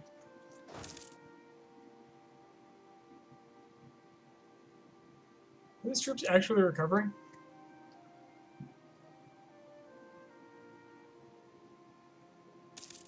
Alright, they are slowly.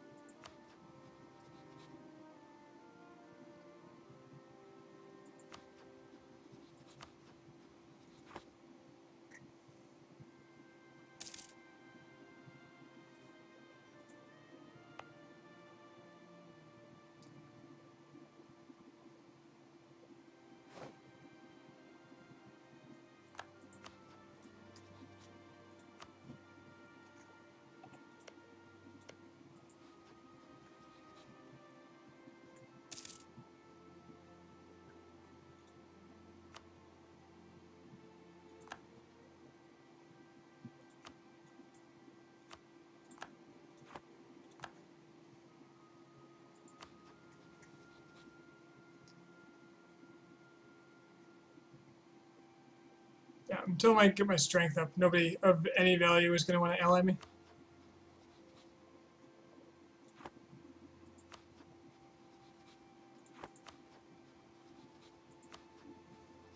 Cardell will, because they're really weak.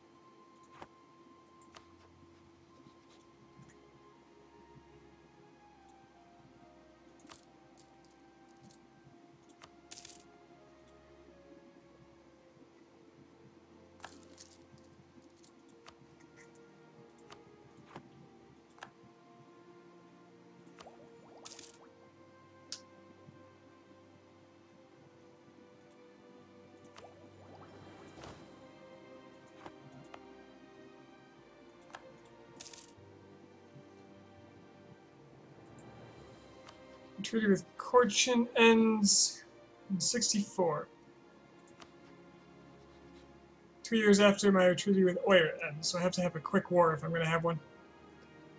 Buryatia also ends in 64. But they're not a step horde, so they'll probably be easier to kill. Then again, Korchin has a core of mine. I want it back.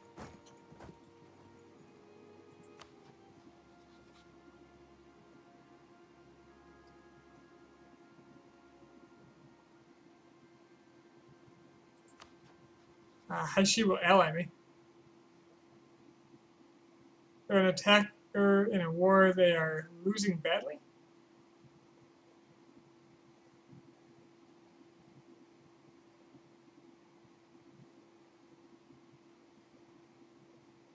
If I ally them, are they going to call me in?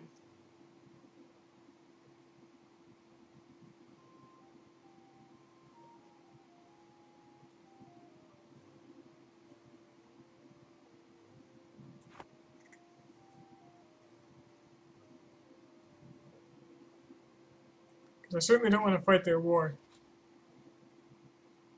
They won't call people in, what is it, 30 months after the start of the war?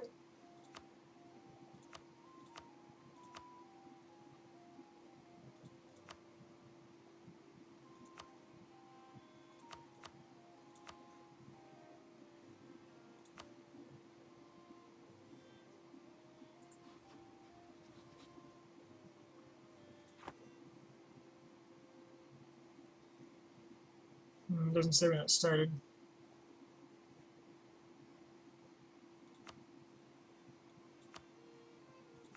I know in CK2 the ledger actually says what date the war started. So since they seem to be totally occupied,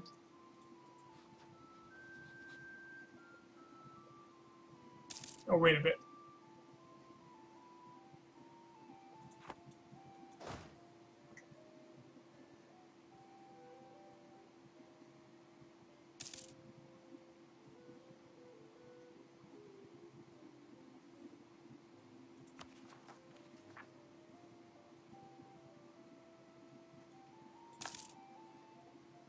Yaren just lost to Genjo,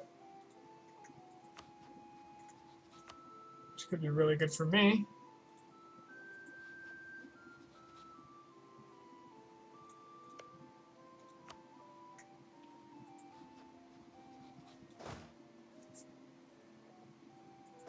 I could just go kill them. Where's their capital now?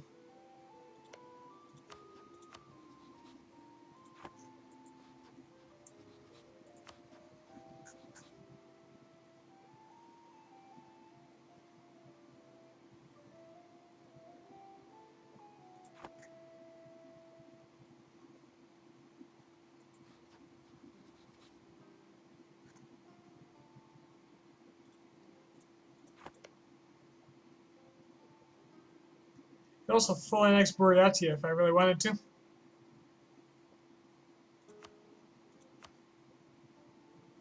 I have no aggressive expansion with anyone, except for Oirat. Annexing Buryatia.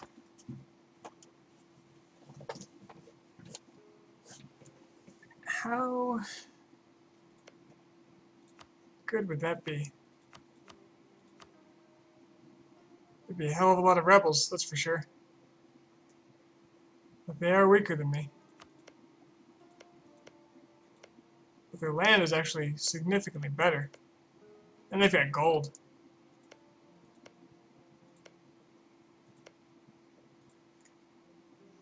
I could even just vassalize them.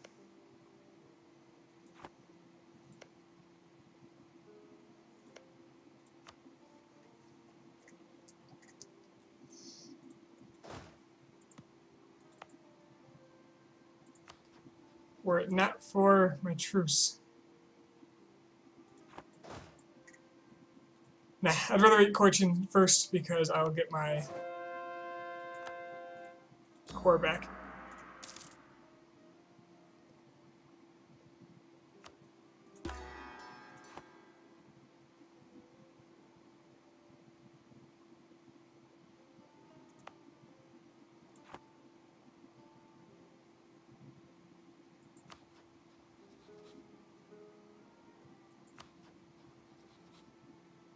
Royalty hates them.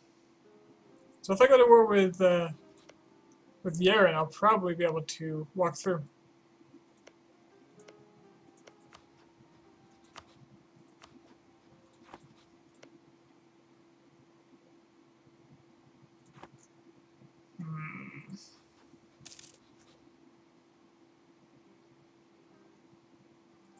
Yeah, I think allying Cochin, I don't know.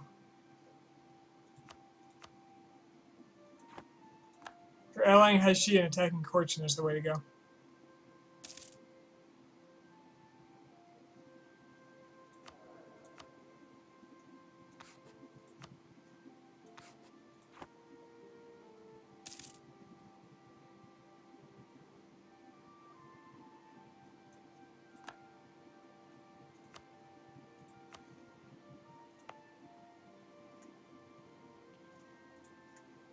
And they're in my culture group.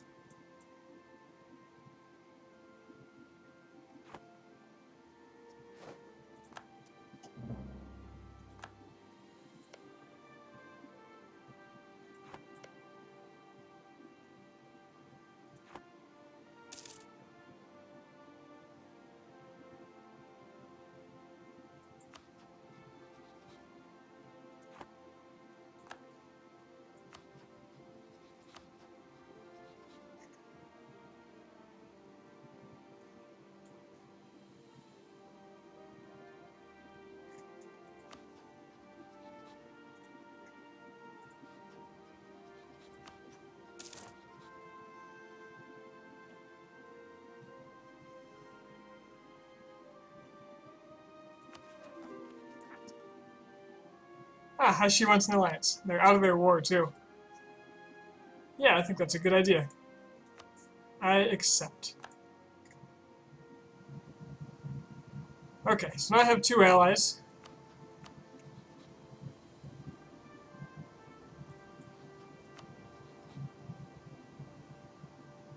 And Haishi is actually in pretty good shape. Haishi's enemies are Yaren and Genjo. Too bad. So I could claim and attack Yaren immediately if I wanted to.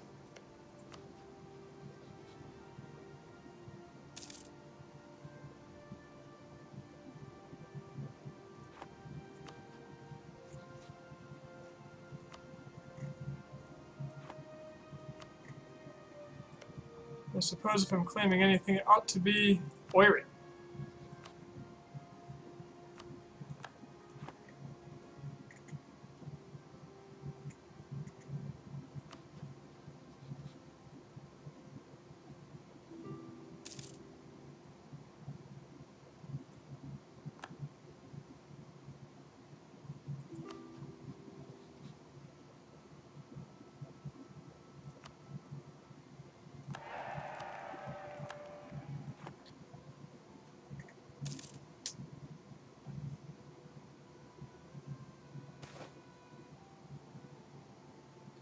War Games, a huge event in the daily life of steppe dwellers, is about to take place. Warriors from places both far and near will gather in our capital to participate in a display of skill. Horseback archery, strength contests, and agility challenges will take place and may give birth to new champions and legends. Okay. Ruinous games. Oh, horrors, as the war games started. Two members of feuding clans started a squabble that got out of control and turned into massive brawl.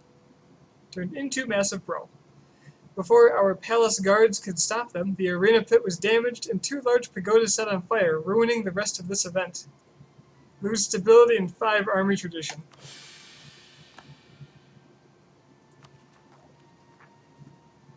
I am truly being tested.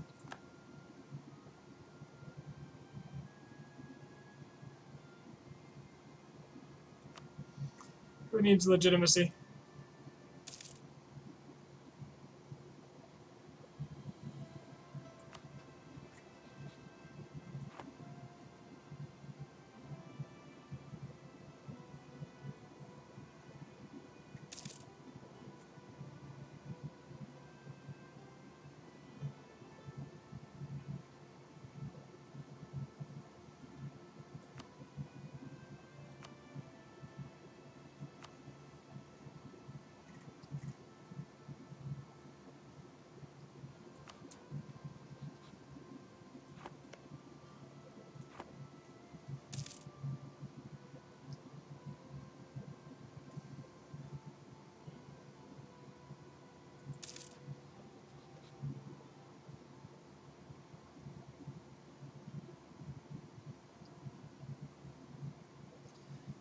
So I think Corchin's about to lose a bunch of land, possibly even my core. Jeez. We've got a new genome, and he is terrible. No legal heir.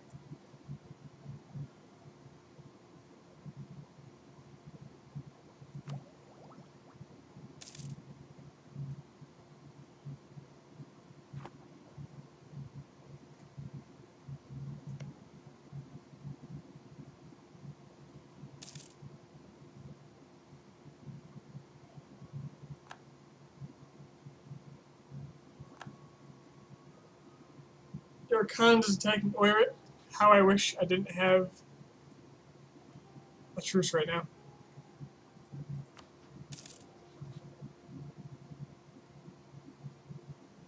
Right, I don't think I need to improve with Haishi anymore. Instead, continue to claim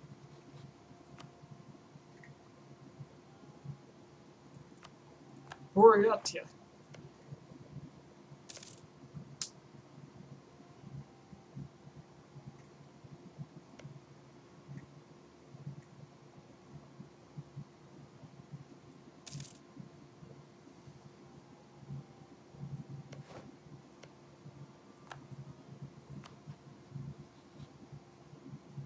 September 64. I'll attack Corchin. Just give me lots of time to do things like lose autonomy. This horrible, horrible autonomy. And hopefully convert this province before it rebels. Perhaps I should stand on it, reduce that chance even further.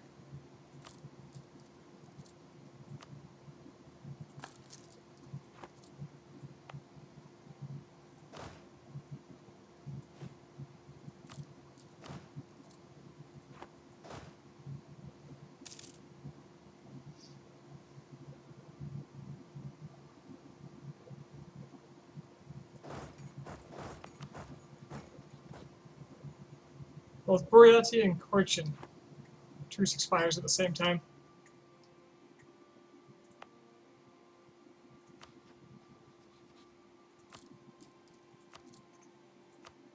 Got 2 loans, but I think they're less important than rebellion, so I'm going to pay my troops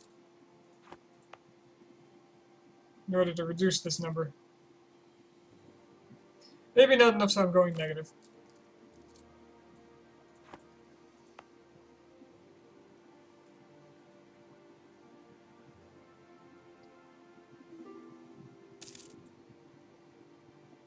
Of course, Haishi, my friend. You can walk through my lands anytime. Why are you attacking Yeren, and am I getting invited? If I am, Certainly want to have this claim going.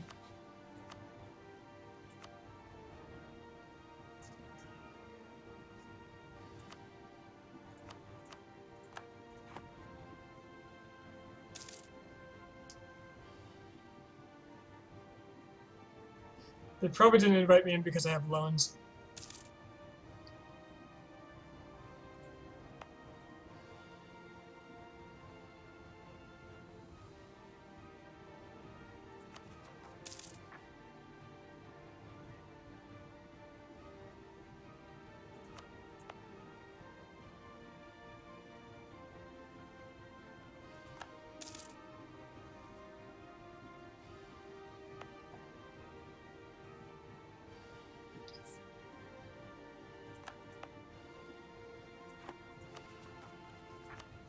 Probably I'm going to have to pump stability soon, too. Just to reduce the rebellion.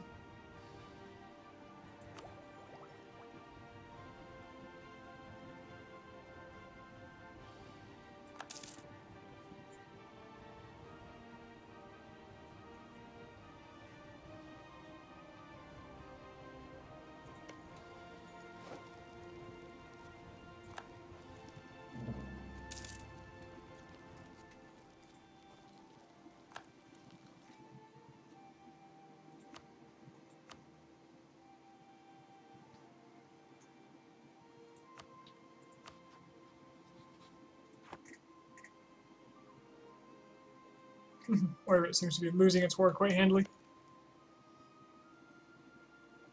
It can be 100%ed though in one war, which means your Khand might get really scary soon.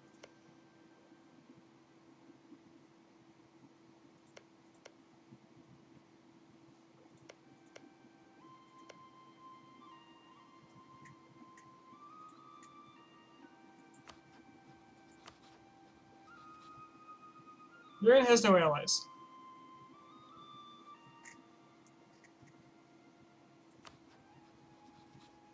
Declaring war on them, not occupying their one province, and waiting for Yeren or Hashi to finish their war.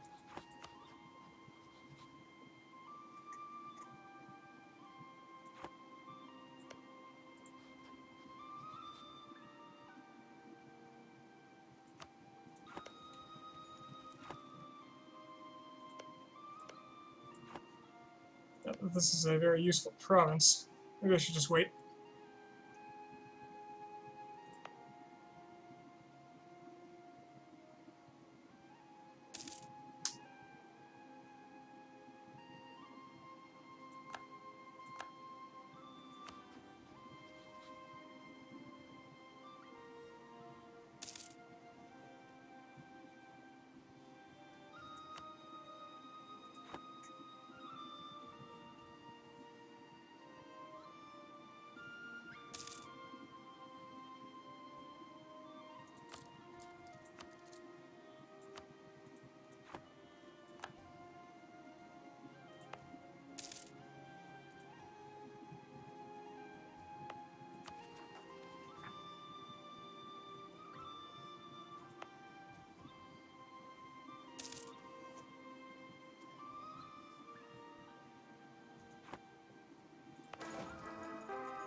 Tribal succession crisis.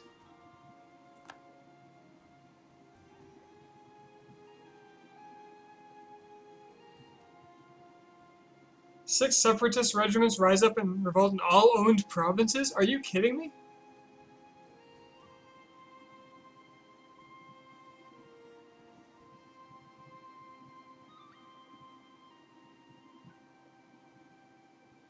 That doesn't sound right at all.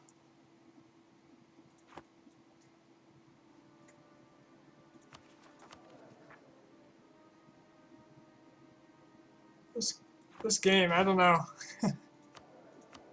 Do not know.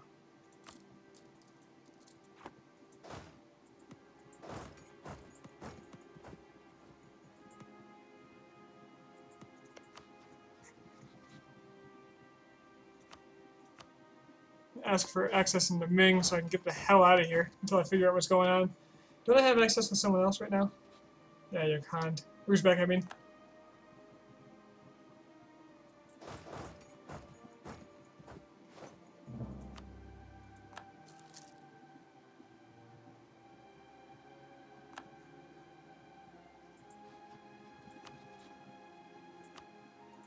I certainly don't need that.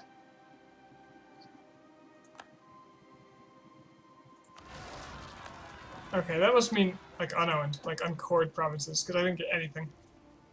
Let's take a look at this ruler.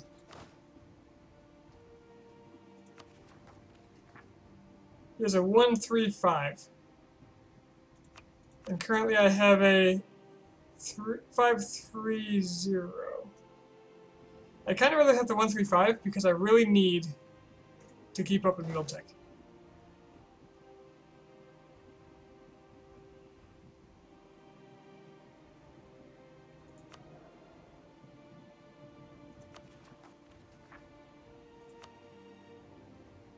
And he's got a strong claim too, so I'm going to let him win.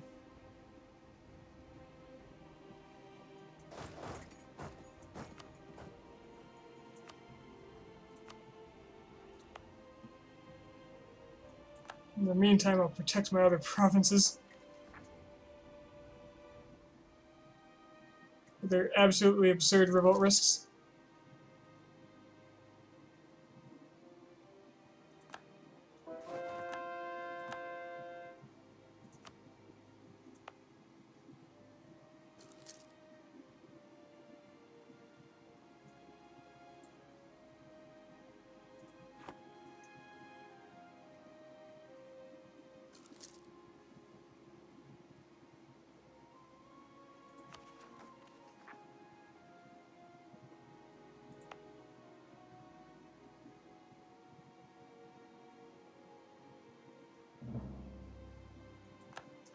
Okay, Boreatia just ate all of my target, so I guess they are now the target.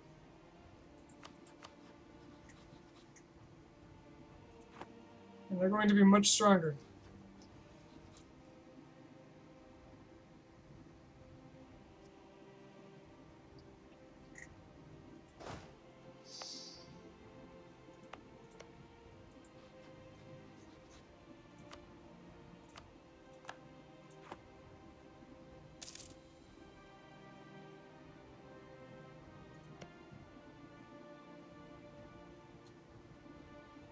And they rivaled me.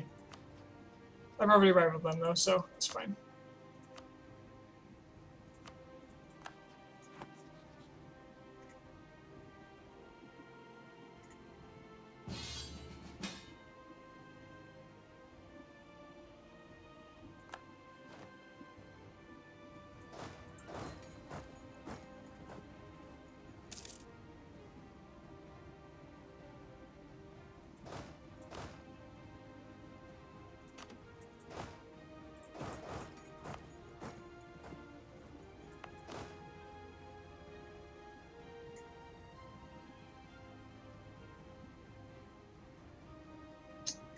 What is this crap? Where are they going? They're just passing by, apparently.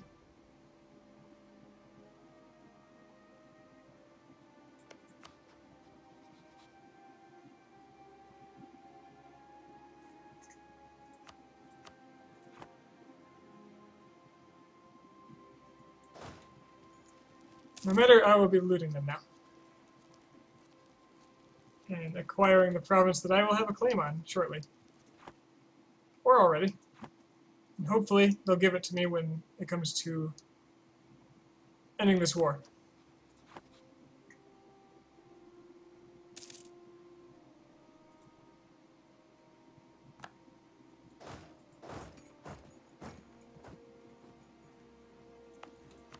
So with these rebels, is them winning, drop my stability. Independent yet? Yes. Yes, I am. Yeah, Buryatia hasn't cored all this land yet, so they're not too strong.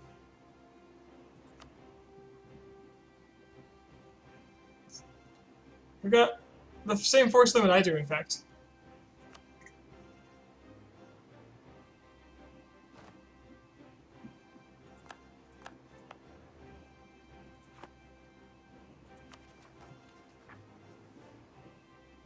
As much as I really want to tech someday, I'm going to have to stab up. There's no question.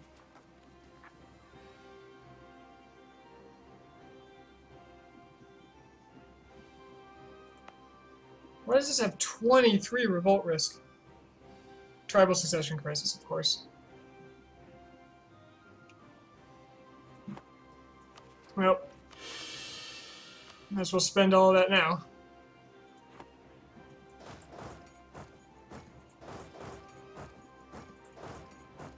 They didn't even give me the land. The worst ally ever.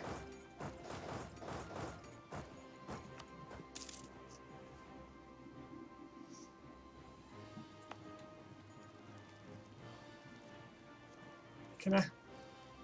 10 military power to...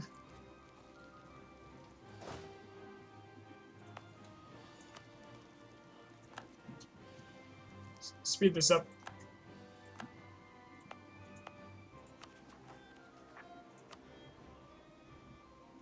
Can't accept demands, but 24 months from now they'll win. Well then.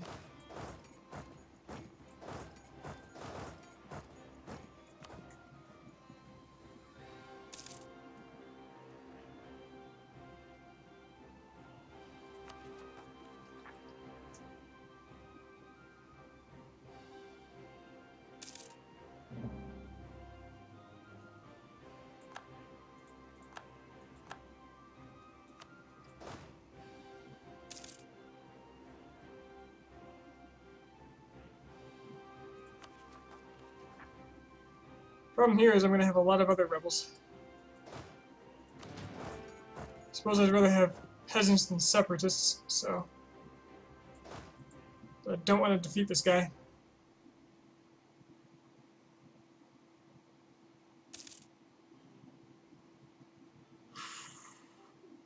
Just does not stop. Being small and weak. It's pretty rough.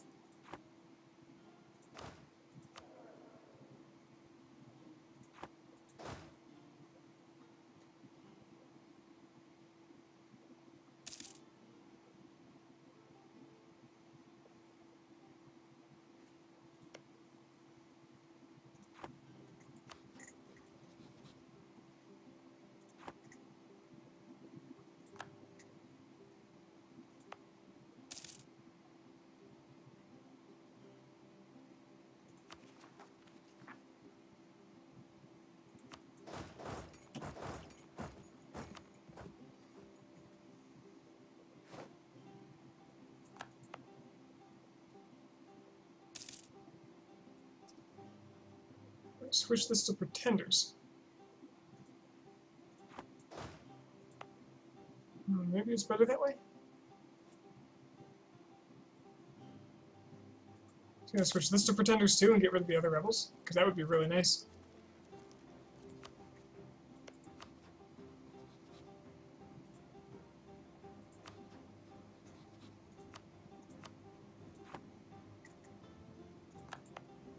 Oh, he did.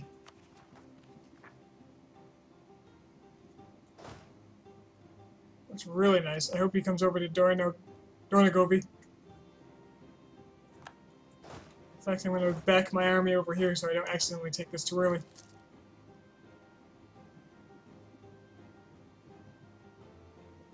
Just gotta make sure I don't take my capital back.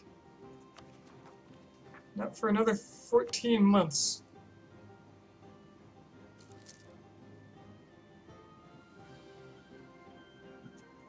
Beautiful.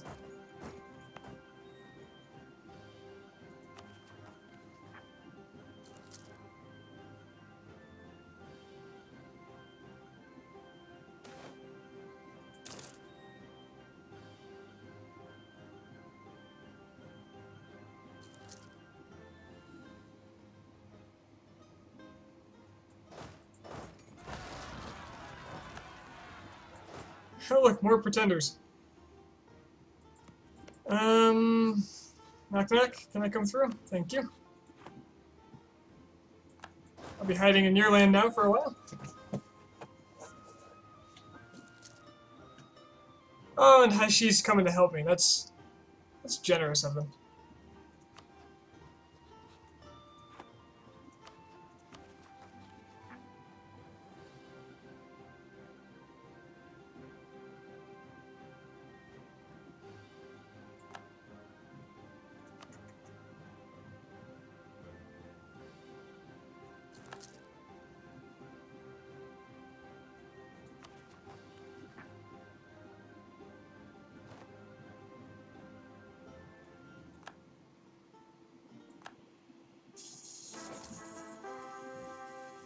Okay, they broke my country.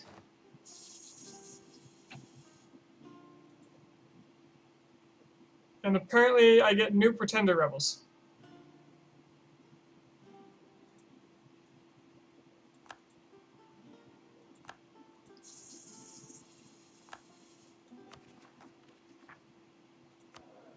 At least my stability didn't drop. So, new guy, 135, no legal heir. There will be a new pretender stack in Irene. So let's go meet him. Or wait till Haishi is there. Perfect.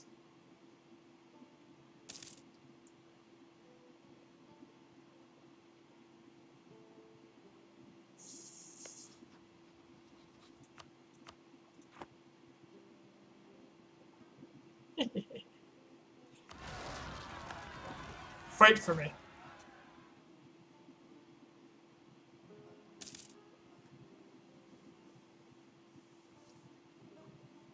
The new king remembers what you did to his loyalists.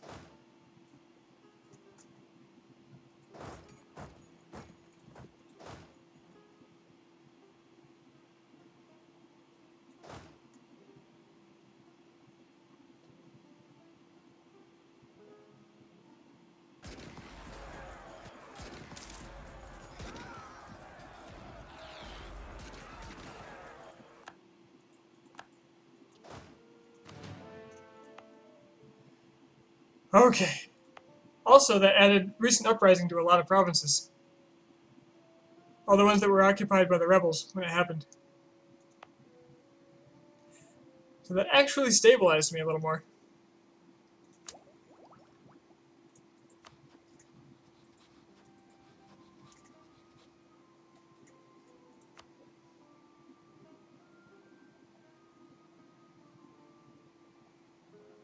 Ah, crap. Boreatia allied with Oirat now. That's pretty bad. That's really bad. She would help me attack Oirat. I'd love another ally. I'd really love another ally. Besides Kara, useless.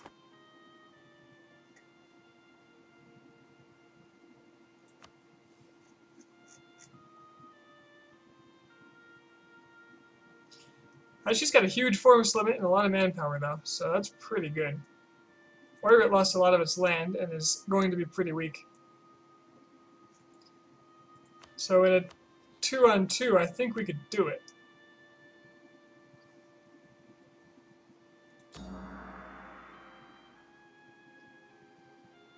The karma drops significantly somehow.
So I think for my mission I'm going to reclaim Jirem, which is the core I have over here.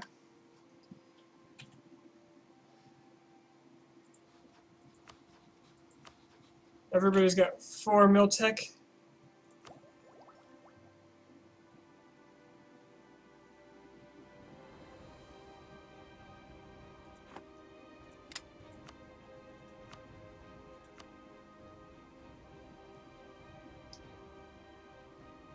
As for terrain, all this steppes and desert that is my territory will be really good for me. So the key to this war is going to be to taking one of them out. And fast. I think I ought to do it. Which province was that you were going to head at or something?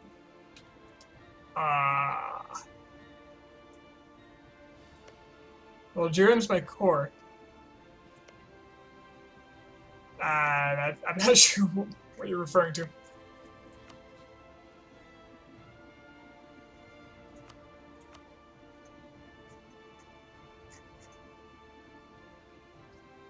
Tribal Feud is the name of the game.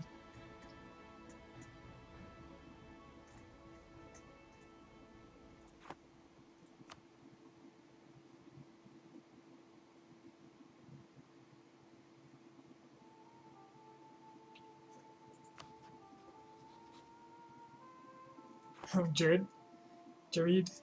Nope.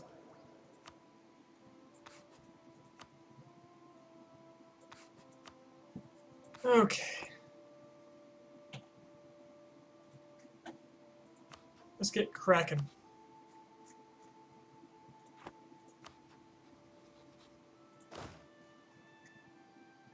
The army will take a little while to recover.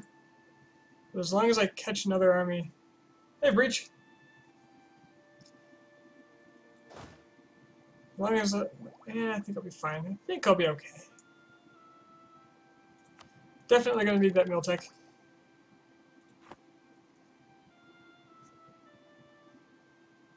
I think what I'll do... Oh, Boreatia's got a fort here. But it won't matter if I have my passage through Yaren all set up.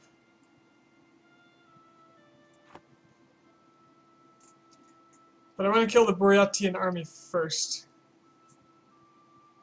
If possible. To protect Hashi.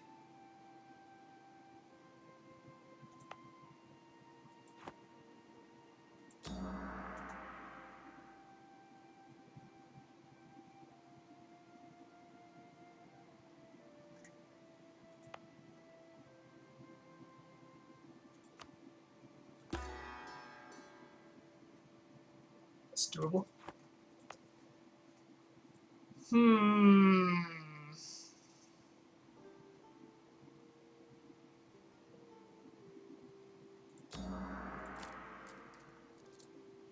Can definitely take loans to cover it.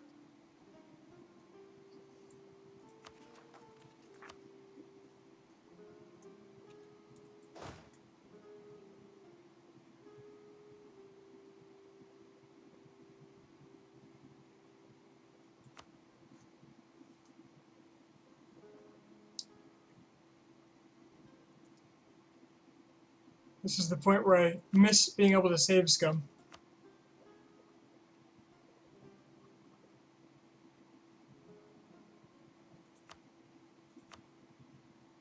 If only Caradel would help.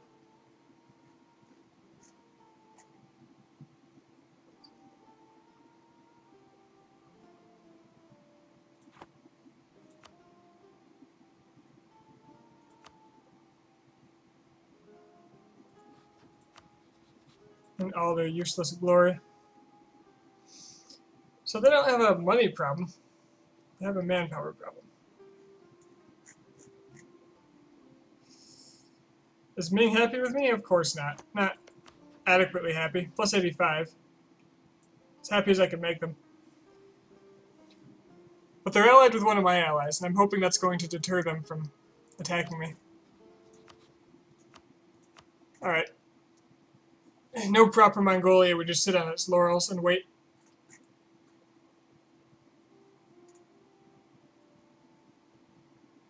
So let us take Kobdo.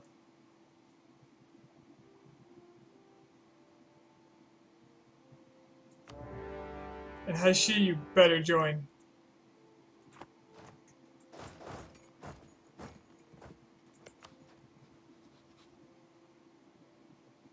Oh, Yaren's a vassal of Hashi. Okay. Okay, good. Okay, good.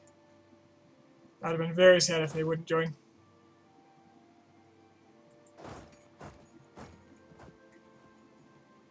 Alright, let's see what we can do about this.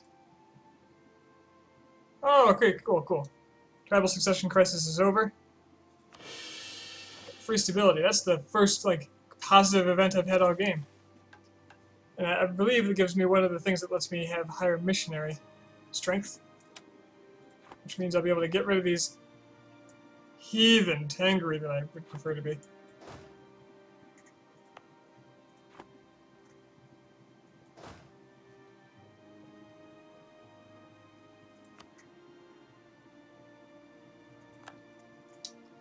Alright, here they are. Heading to my steps.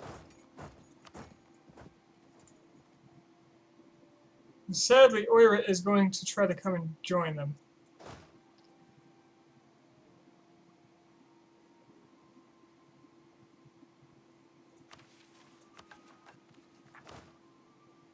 The army tradition is pretty useless. My king is a general, apparently, by default.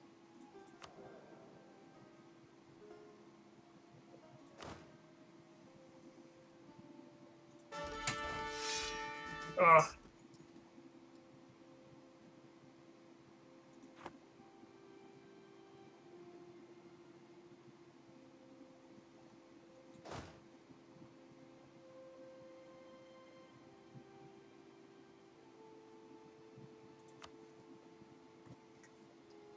Well, I do have some backup coming. Do I take this battle? This is not looking amazing.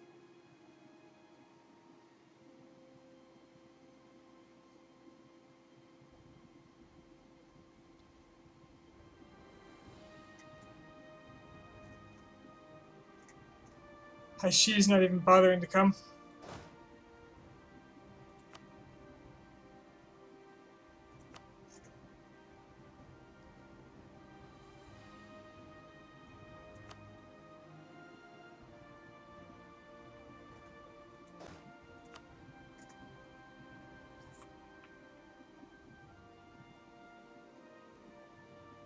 Kind of inclined to say it's a bad idea.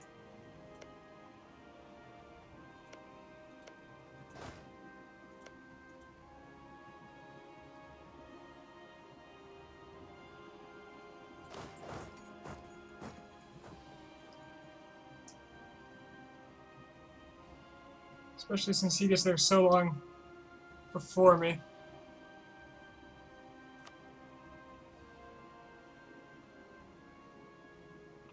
But I really don't want them to merge up either, because that would be really bad.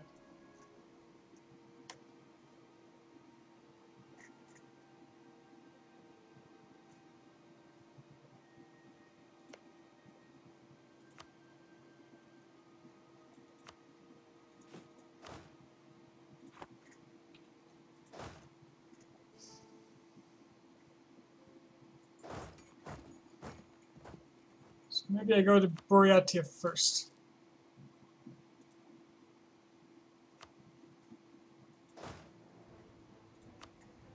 Maybe they'll get lured off my capital.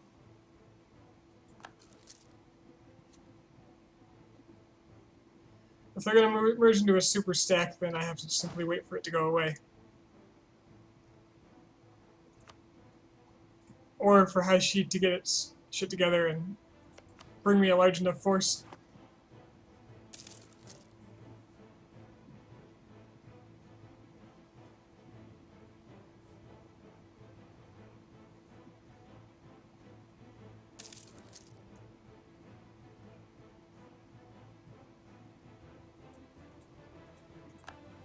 They'll probably get my capital. Because they're sieging quite a bit faster.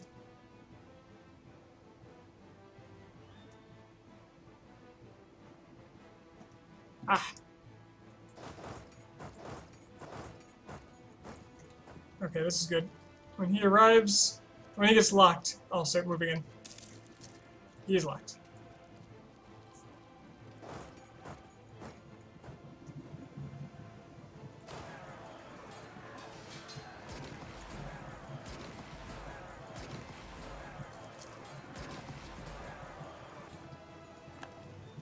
Beautiful. Now we can go kill the Oirat so they don't take my capital. I having the advantage because it's my home flatlands.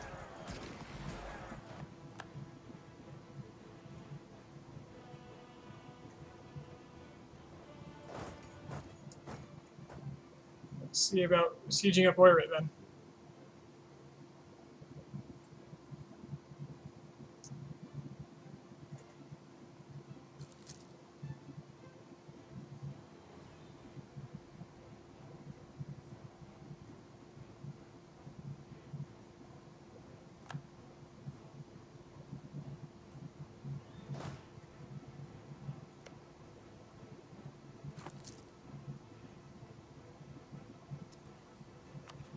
Who's rebelling now? It's actually not bad.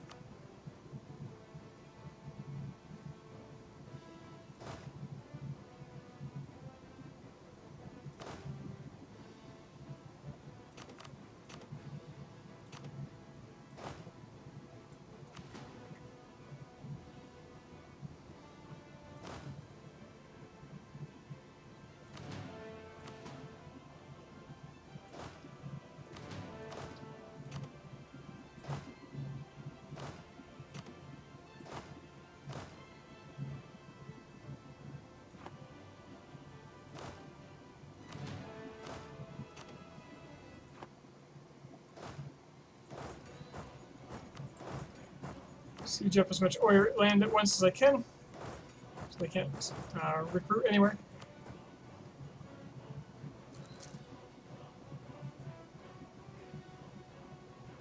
Rely on Yaren and Haishi to take care of the rest.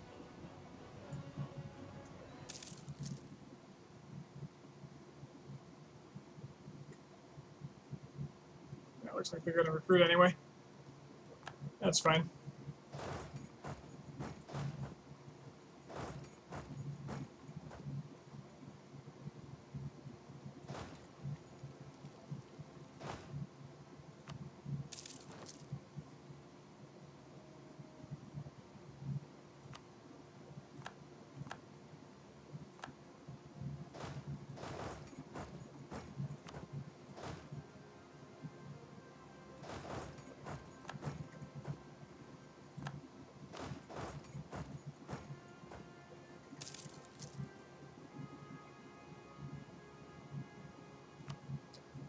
Stick it to the Oirat.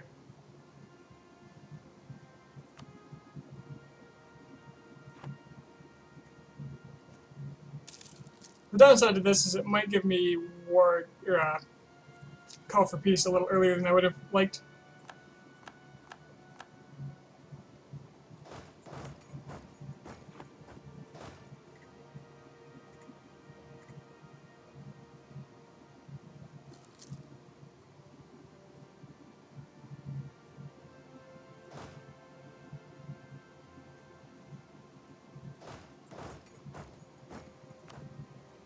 Of course, if things keep going as are, it won't be a problem. I don't care if they take Haishi.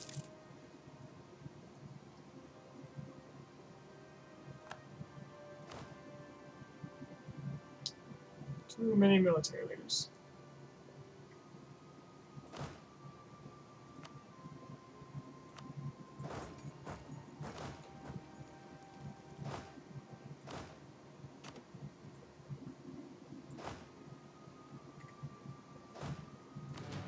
Okay, I've never figured this out. How do I get the one with the leader?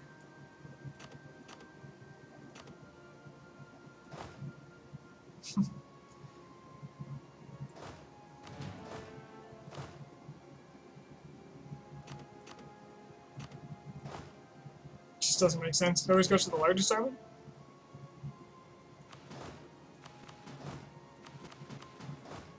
Okay, which one to use a leader? There we go. Get out of here. You're fired.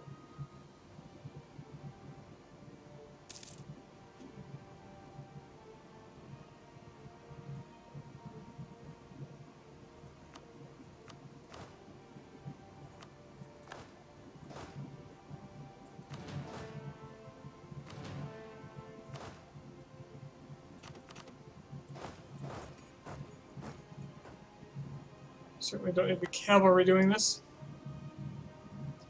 They can be looting.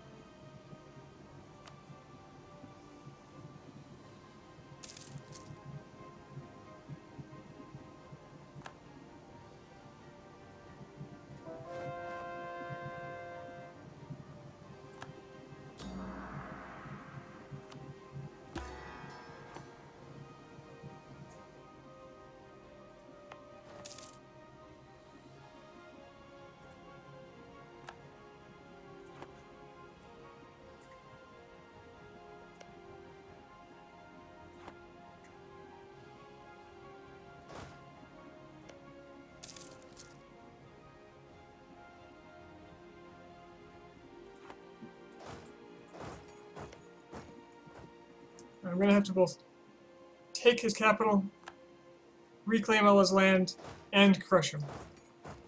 Because otherwise, he's going to come back.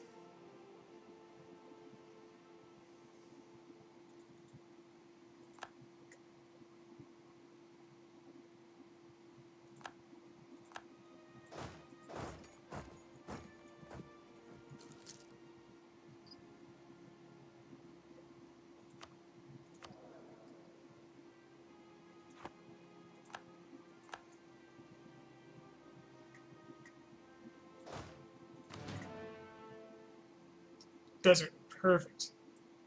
12th of September. This is my whole army? Oh, my cavalry aren't here. Well, guess I'm waiting for them.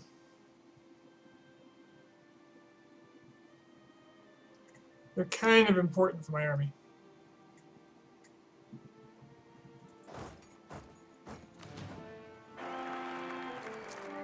It's a decent air. If he lives long enough, he won't be terrible. My king is young, so maybe. Get over here. And die.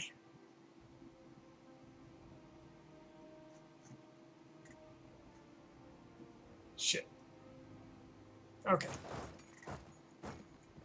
He's gonna go for his capital, I bet.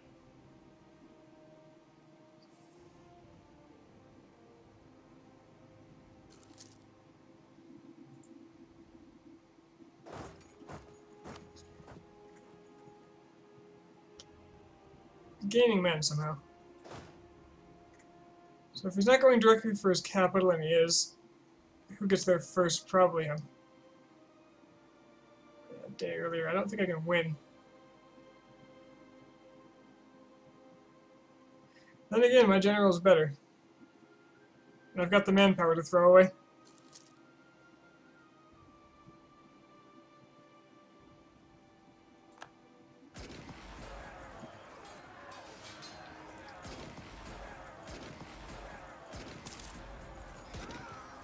And I have the better morale. Is this prestige terrible? Oh, it's really awful.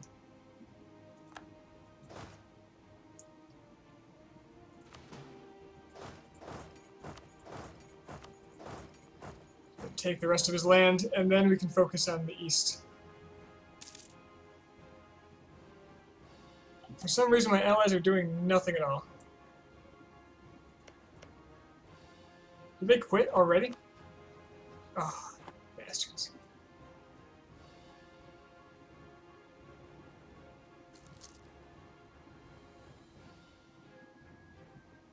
At least he's trying to siege this back while I do work over in Oirat.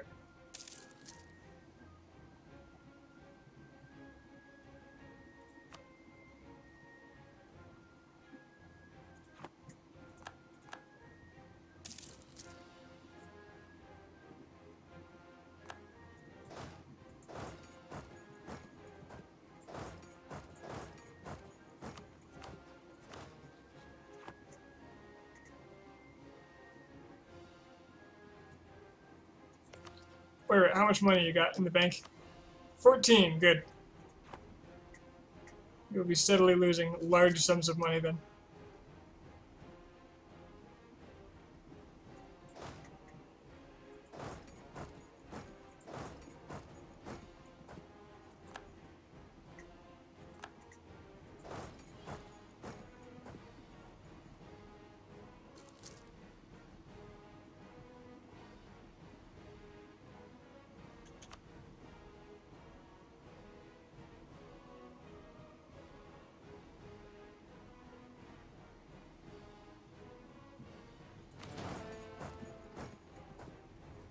Where do you think you're going?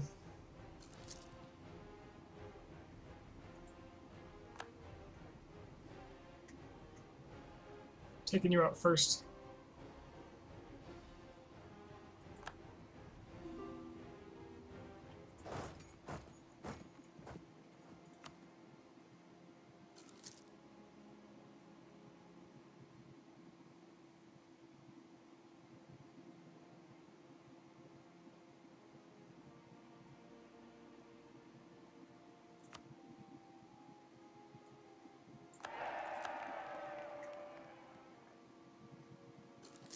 Man, you guys are recovering fast.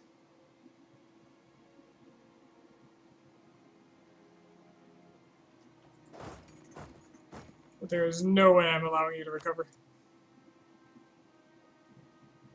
Ah, they got separatists. Perfect. Keeps them from taking their land back. That is what I want to see.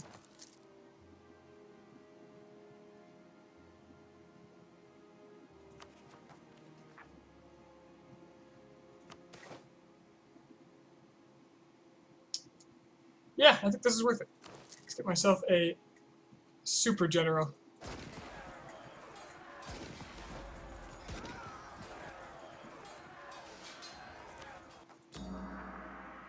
Karma is getting a little low, so I wouldn't mind gaining a little bit. And losing war exhaustion.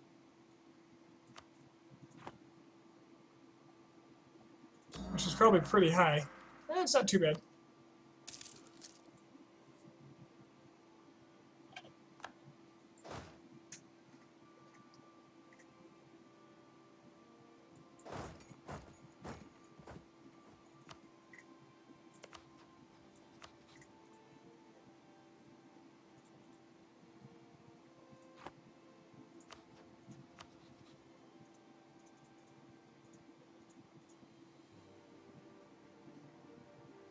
It was like, wow, this will cost like nothing.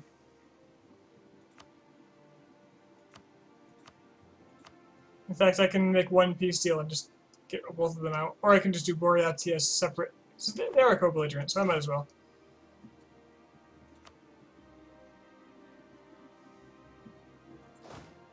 Alright, let's get my new, better general.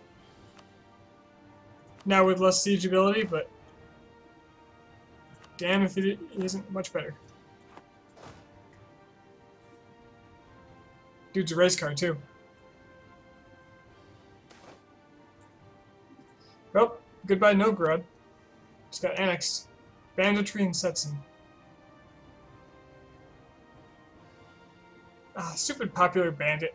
I got sick of this to sail on.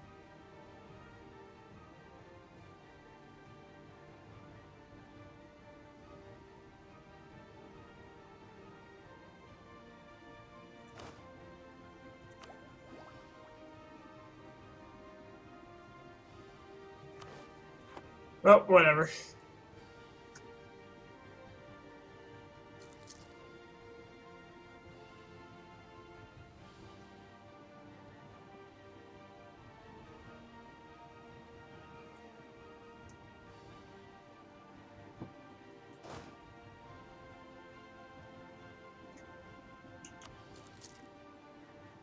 Let's go kill some Boreatians. See if we can plow through and kill the rest of the Oirat.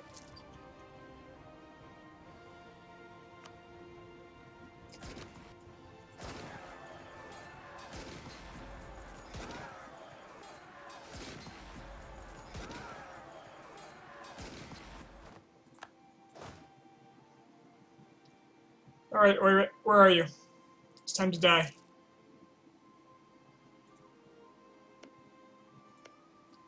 Just gonna venture a guess and say they went here.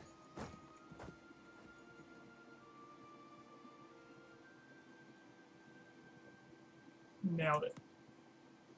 Of course, now they're going that way. Bet you I can just siege this up fast enough.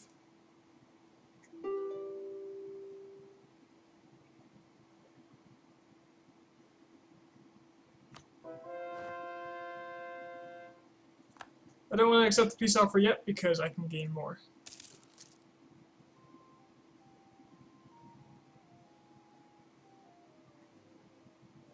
I'm gonna have a lot of rebels out of this, and I want to make sure they're damn well worth it.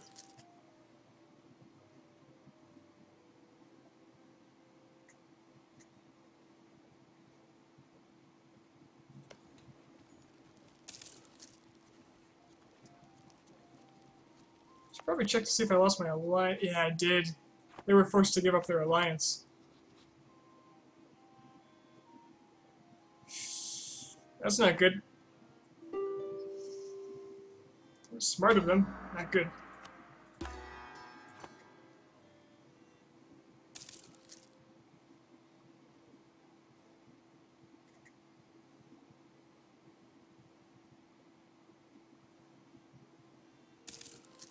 You gonna take care of those rebels or not?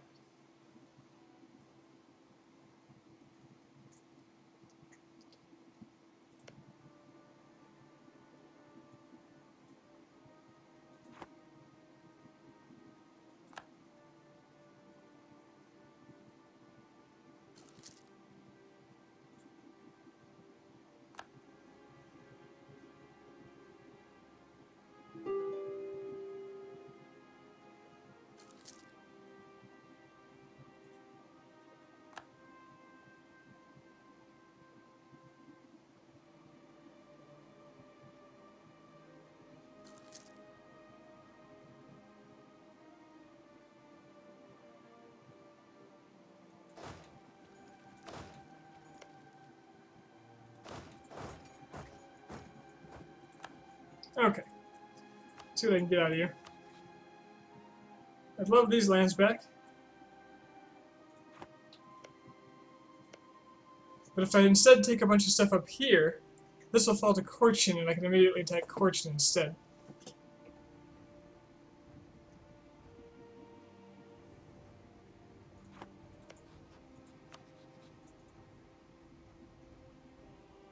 Oh, that's a lot of overextension. Oh, because everything else is already in the deal. Let's take this out.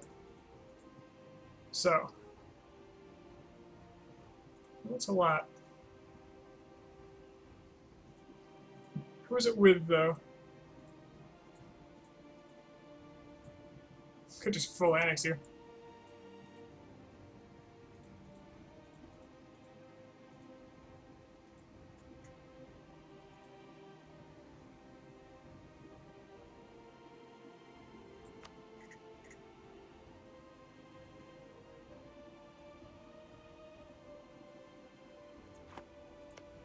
What's the good idea here? What should I do? I'm gonna have rebellions. It's coming up soon anyway, but I want to be big. I want to be big as fast as possible. Do I let Korchin take over?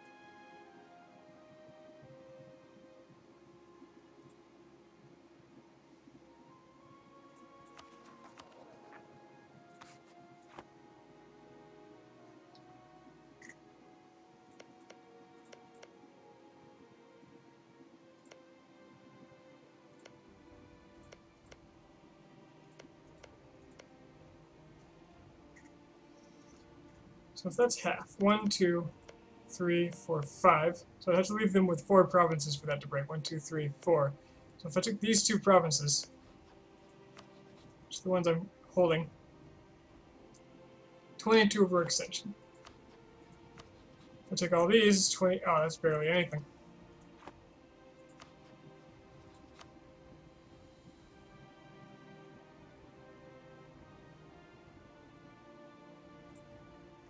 I'd really like my core.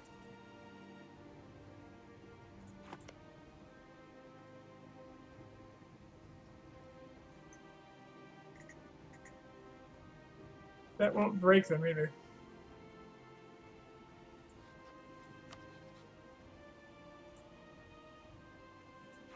Is my core going anywhere? No, it's staying for a while. I just don't want somebody else to scoop it up. Well, I've got a minute to think, considering he's not sieging down his land anytime soon.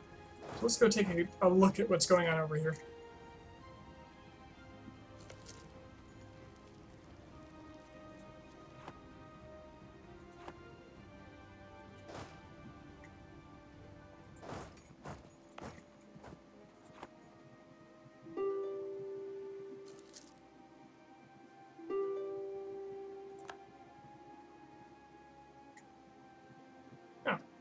sieging for me.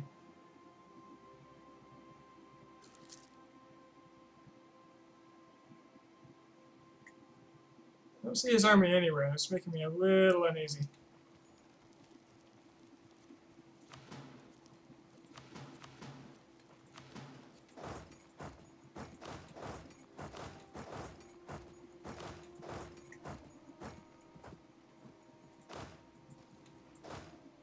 Oh, looks like I'm fighting his rebels for him. Guess that makes up that decision.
Alright, call for peace is starting. So this siege is done.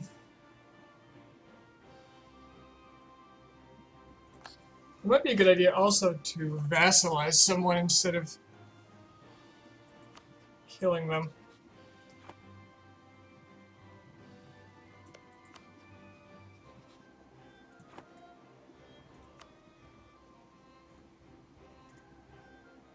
Because I really do need those admin points. So what if I took my core, humiliated you? Ah, you're too big. Too big to vassalize. Humiliate, I really like the sound of, though.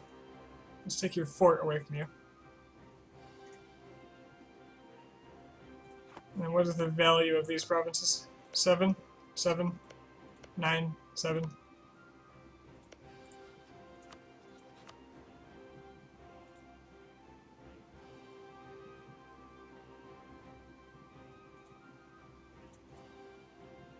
Just snag the entire Korchin area.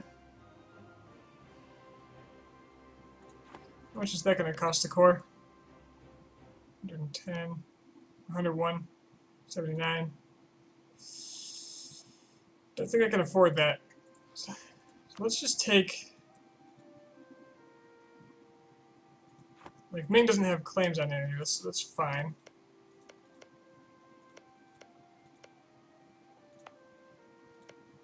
I like this because it's my culture. Let's go ahead and take that one.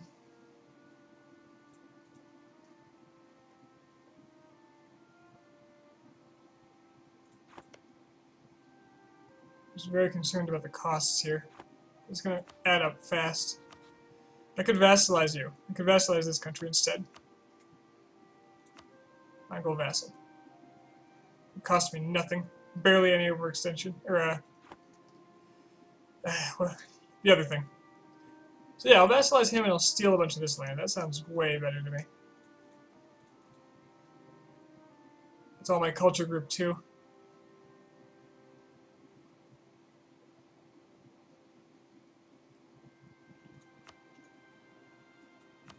Okay, what can I take while humiliating? This. Perfect.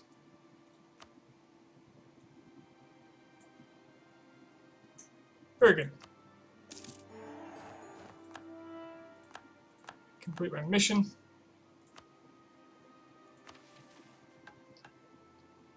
Placate Ming.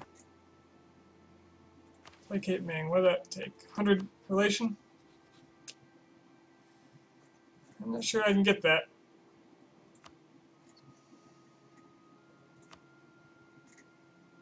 Ooh, I can royal marry them? That is, oh yes. Yes, yes, yes, yes, yes. Placate Ming. Do it. Absolutely. Let's royal marry Ming immediately. Before they change their mind.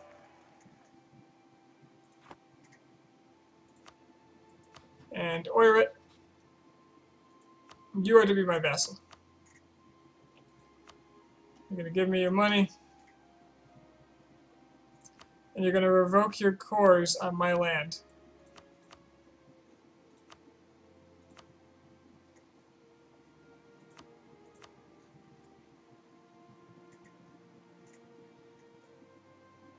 Stop those stupid rebels.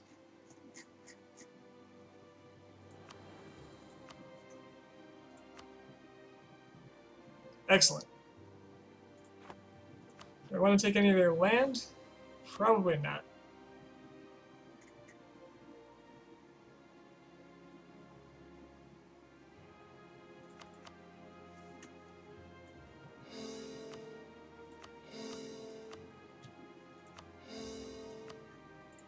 No.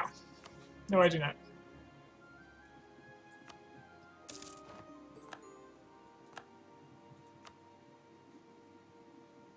There's like zero aggressive expansion anywhere. This is amazing.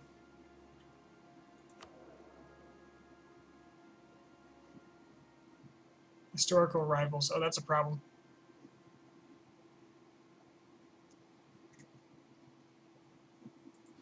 Well, he does have a truce with me for over 15, nearly 15 years.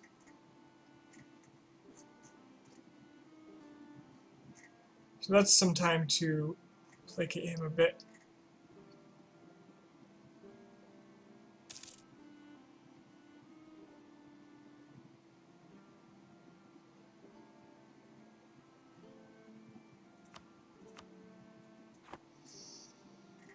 Can't believe this is going so well.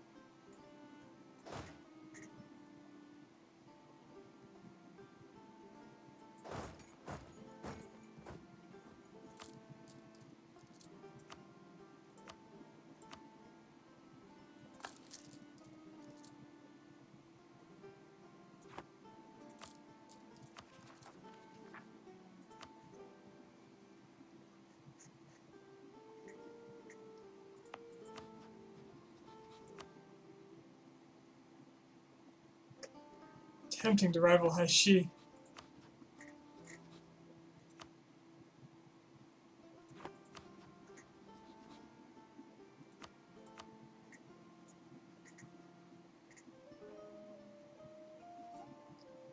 Well, Yaren got a lot of its land back.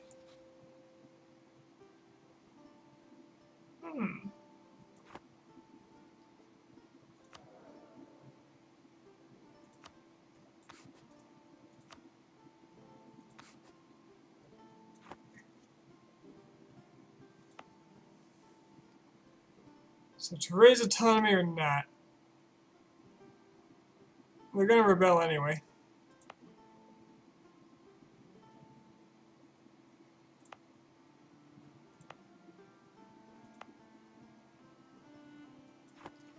Maybe I just deal with the rebellion.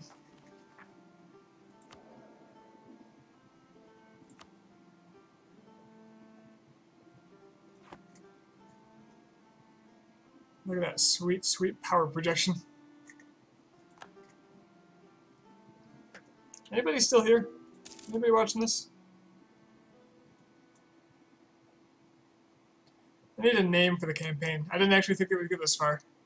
I didn't expect to have anything to upload. But this is going places.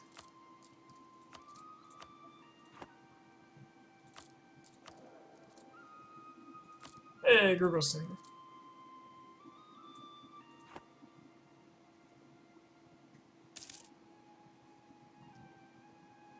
Not watching but listening.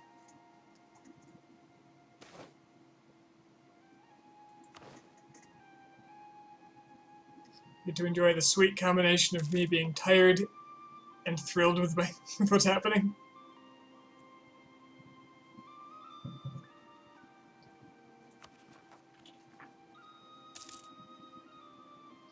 for the horde. I, uh, I like it. I'm not sure I'd want to use it though. Form alliance with Haishi. I can do that again. Get my dip rep up for 10 years.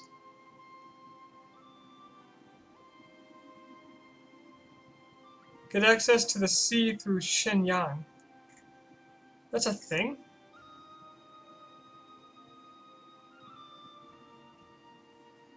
Huh.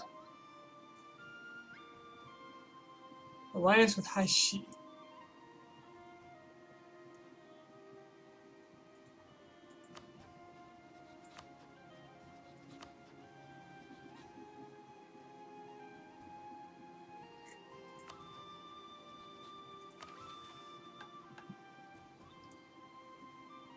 Well, the dip rep up would probably give me a chance to get some other alliances. Perhaps in the west.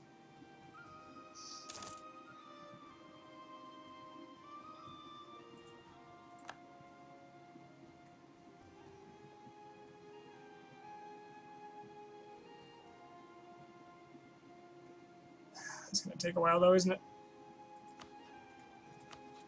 Well, might as well keep being buttered up.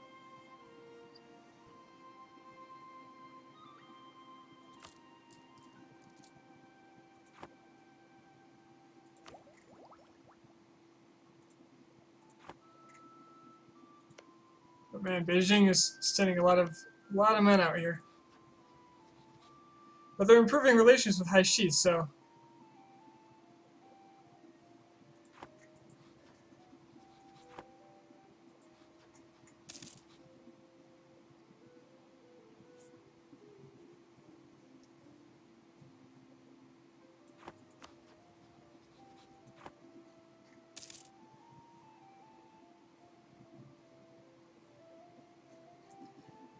my oh my, have the tables turned. I am very happy with this start. It's bumpy. Liberty Desire, it keeps going up.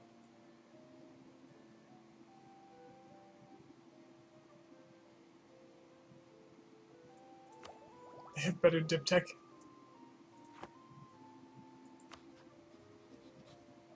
Independence supported by Buryatia. Well, good, damn good thing they have a truce then. It's 1487. They have peace with me. 1485. Okay, so Buryatia might. They're rivals. Damn it. Yeah, I might have to deal with that. Let's take this fort down until it's needed.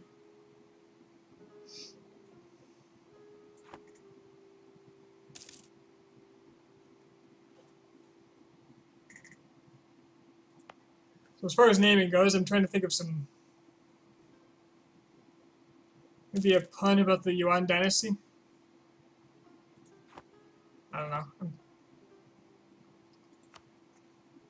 probably not in the best state to be thinking about it. I was tired when I started. For some reason last night I just did not seem to sleep well.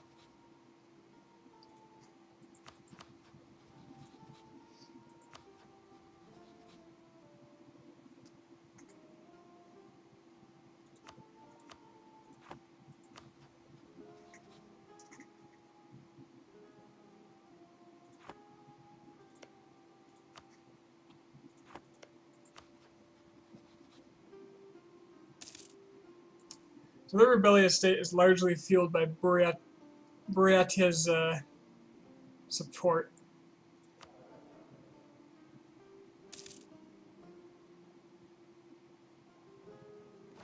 That historical rivals penalty though, that's rough.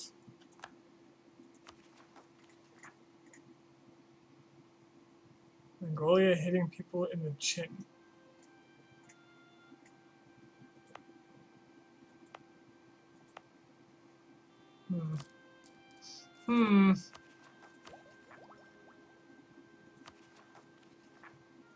Was there a Qin dynasty? I'm not familiar with it.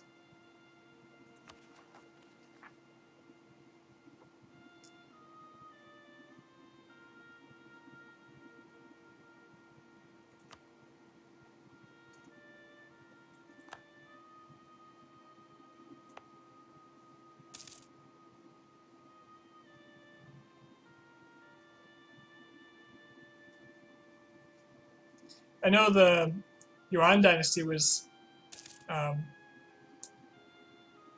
the one established by, what's his name? One of Genghis' sons.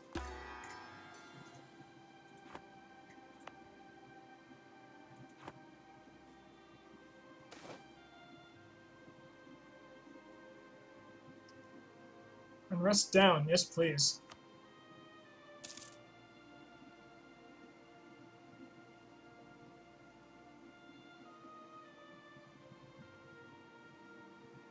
So Qin was a precursor to Yuan.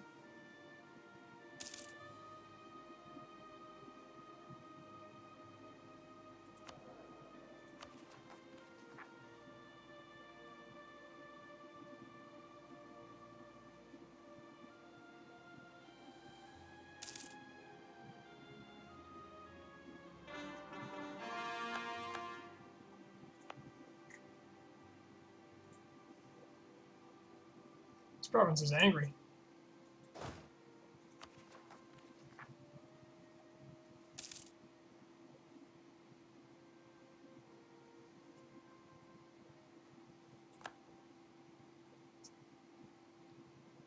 Ooh, there's going to be a lot of rebellions soon.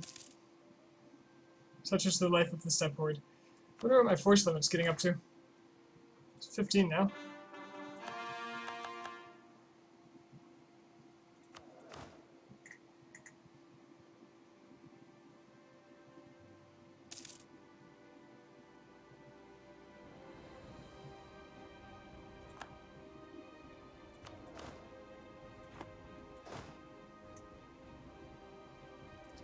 I know there was a dynasty called Song in the south. Or Song, I don't remember which. A lot of rebellions here. If I raised autonomy, I could just about get rid of them.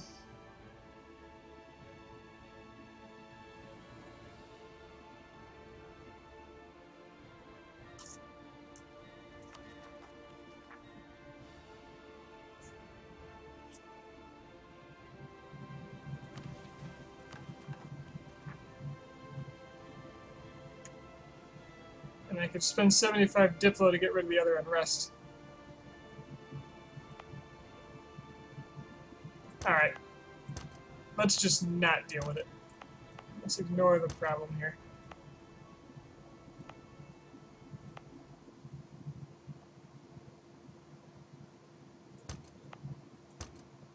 This way I can continue my conquests.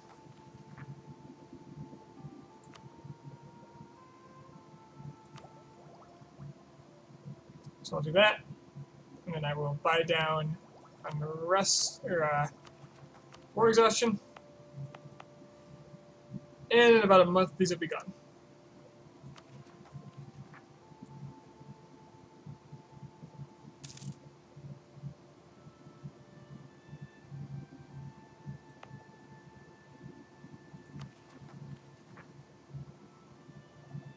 Use the Korchin separatists will. This is low enough that I can probably stand somewhere. I guess not quite. The other ones are going to rebel, but it'll be after a while. So accord and accepted provinces with nearly 100% autonomy. Okay.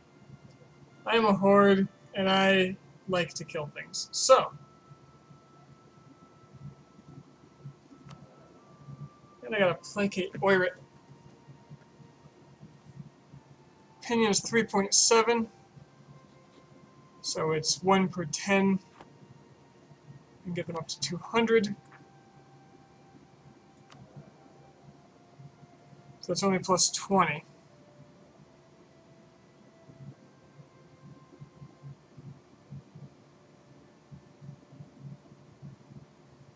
Which might end up being a problem. And if I was aware of the historical rivals problem, I guess I should have been aware because I was aware that Mongolia got it with Oirat.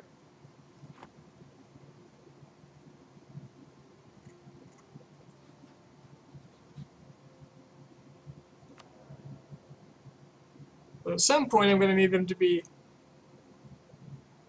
weak enough. Okay, that vassal's relative power thing is what's really doing it. And that's because Buryatia is affecting them. Can I change my rival away from Buryatia? Not until 81, so I could eventually.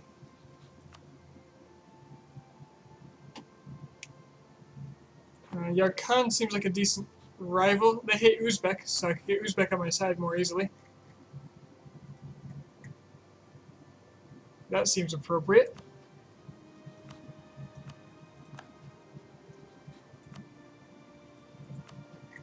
Haishi is still allied to Ming.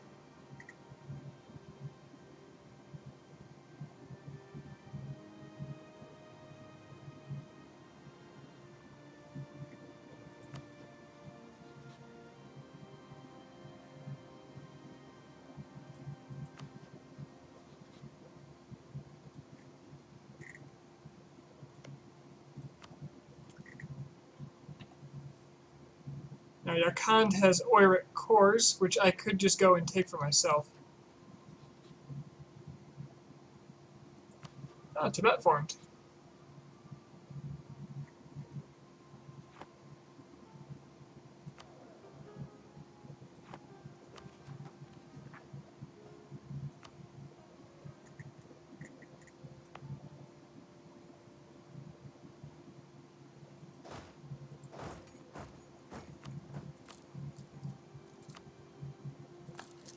And I am finally loan free. That feels good.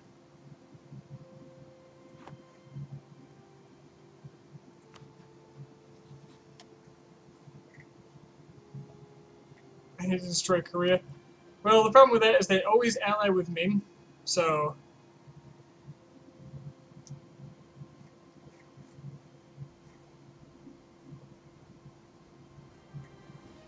yeah.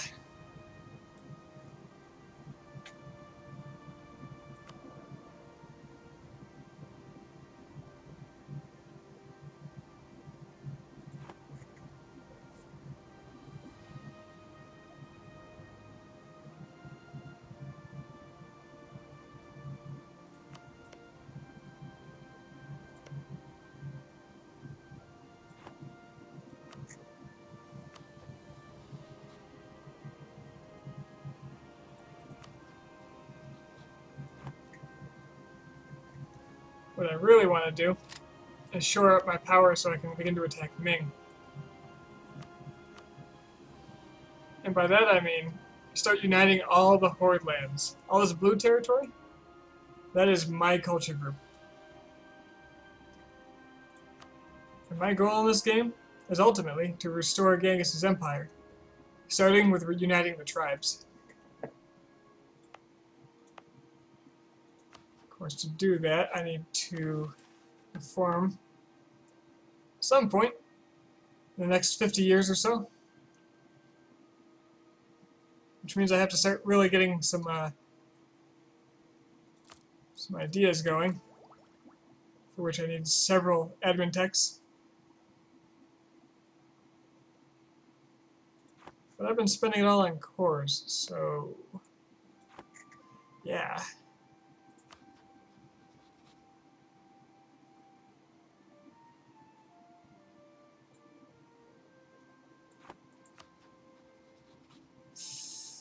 Khan has a lot of allies.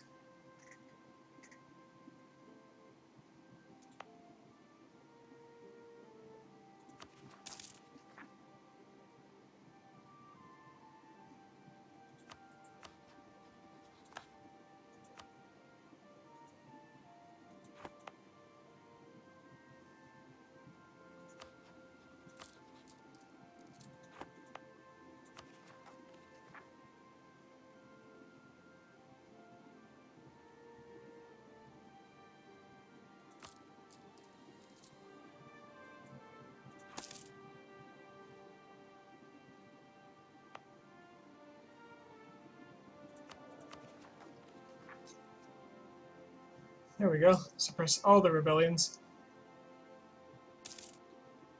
So at any point, Hashi gains any semblance of weakness.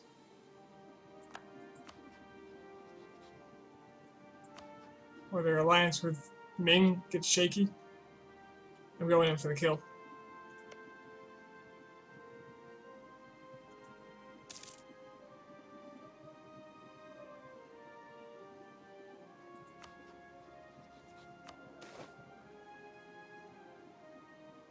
Damn migrating tribes. Always messing up the place.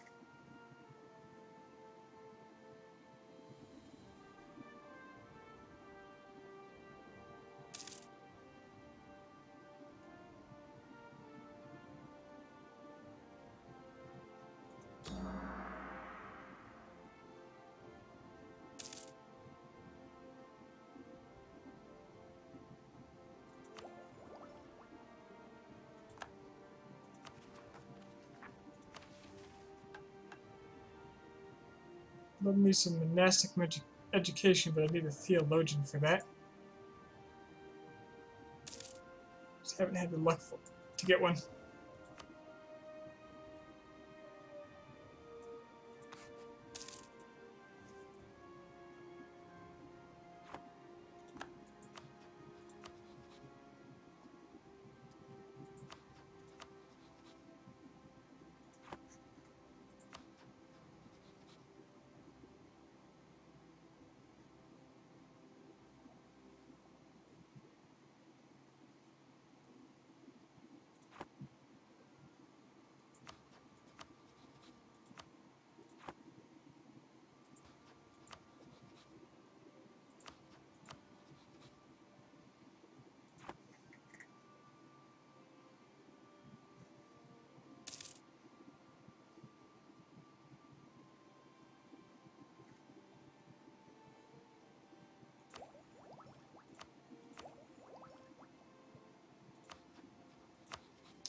Yeah, I really need to change my rivalry with Buryatia so that I can. Well, okay, hold on. Let me think about this.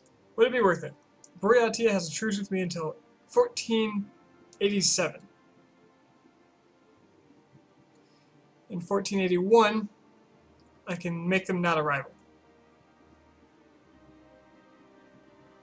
At which point I can guarantee unguarantee. And then 1 year before their truce ends with me, I can attack them. However, Oirat will be able to take advantage of their independent support before then.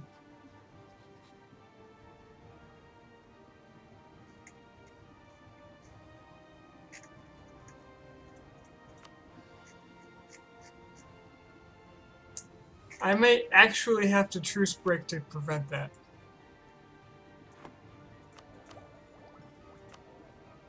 That's what I want to do.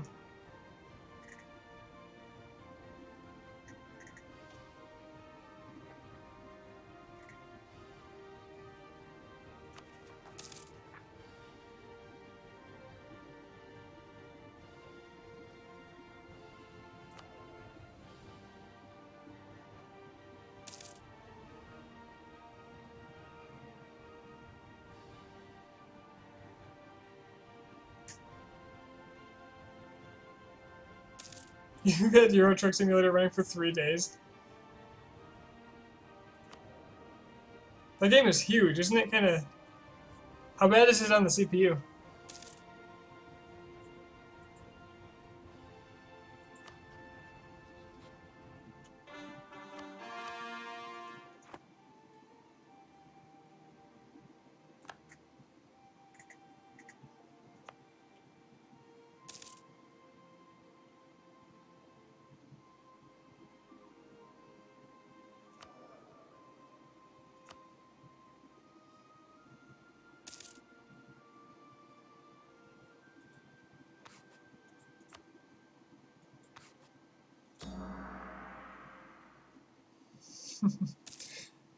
My karma is laughable now.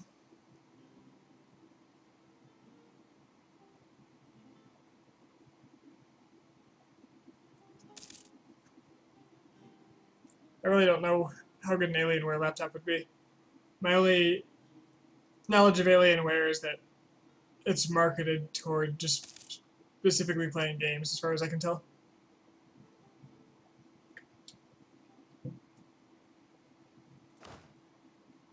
Looks like Dell for gamers.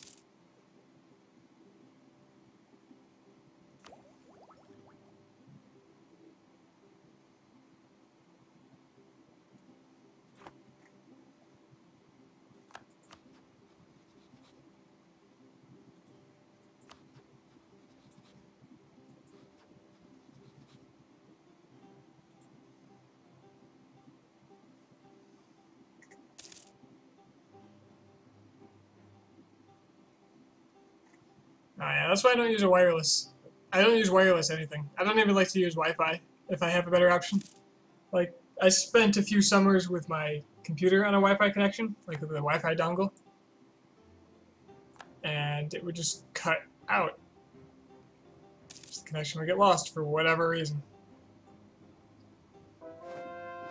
So I do wired everything, just because it's reliable. I can't screw it up, and it can't screw up for me.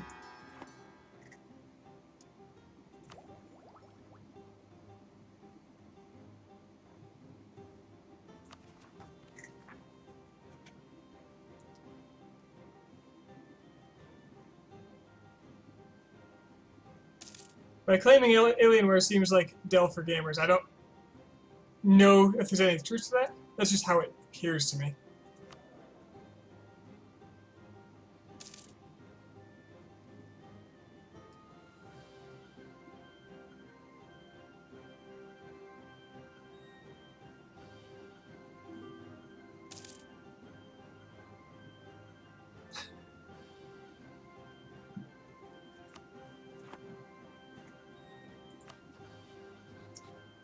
So close to allying me. Maybe if they get beat up a little more.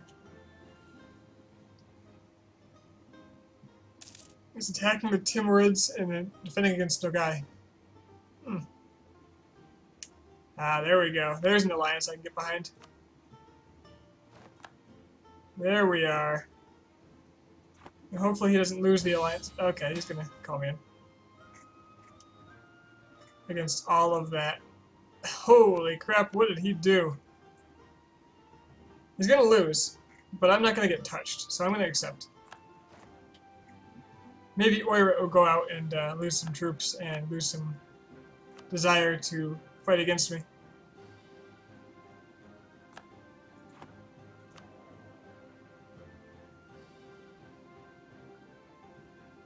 I have too many relations. What do I cut?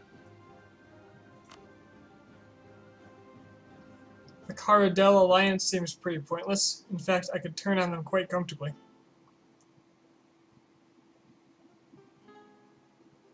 The Haishi royal marriage I can't really get rid of, I don't think.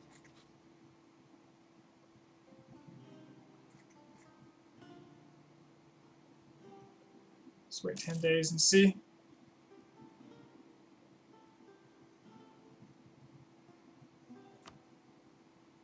Yeah, I don't want to lose the stability from that, so I'm going to break my alliance with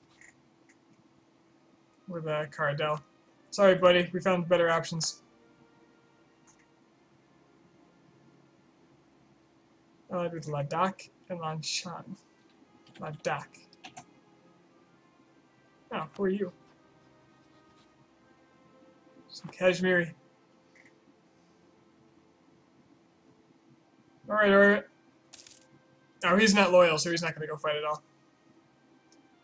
He's just going to pay more for his men.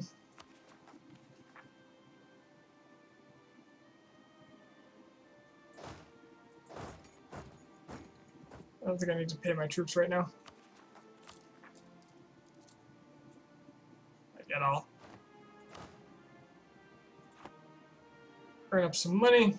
Be ready for the next war.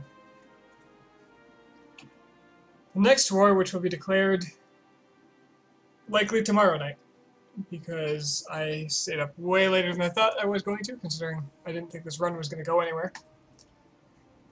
So yeah, Mongolia, it's happening.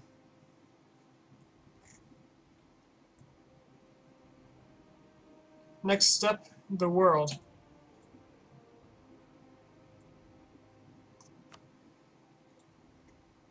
Alright, I will see you later, Gruggle. Oh, no.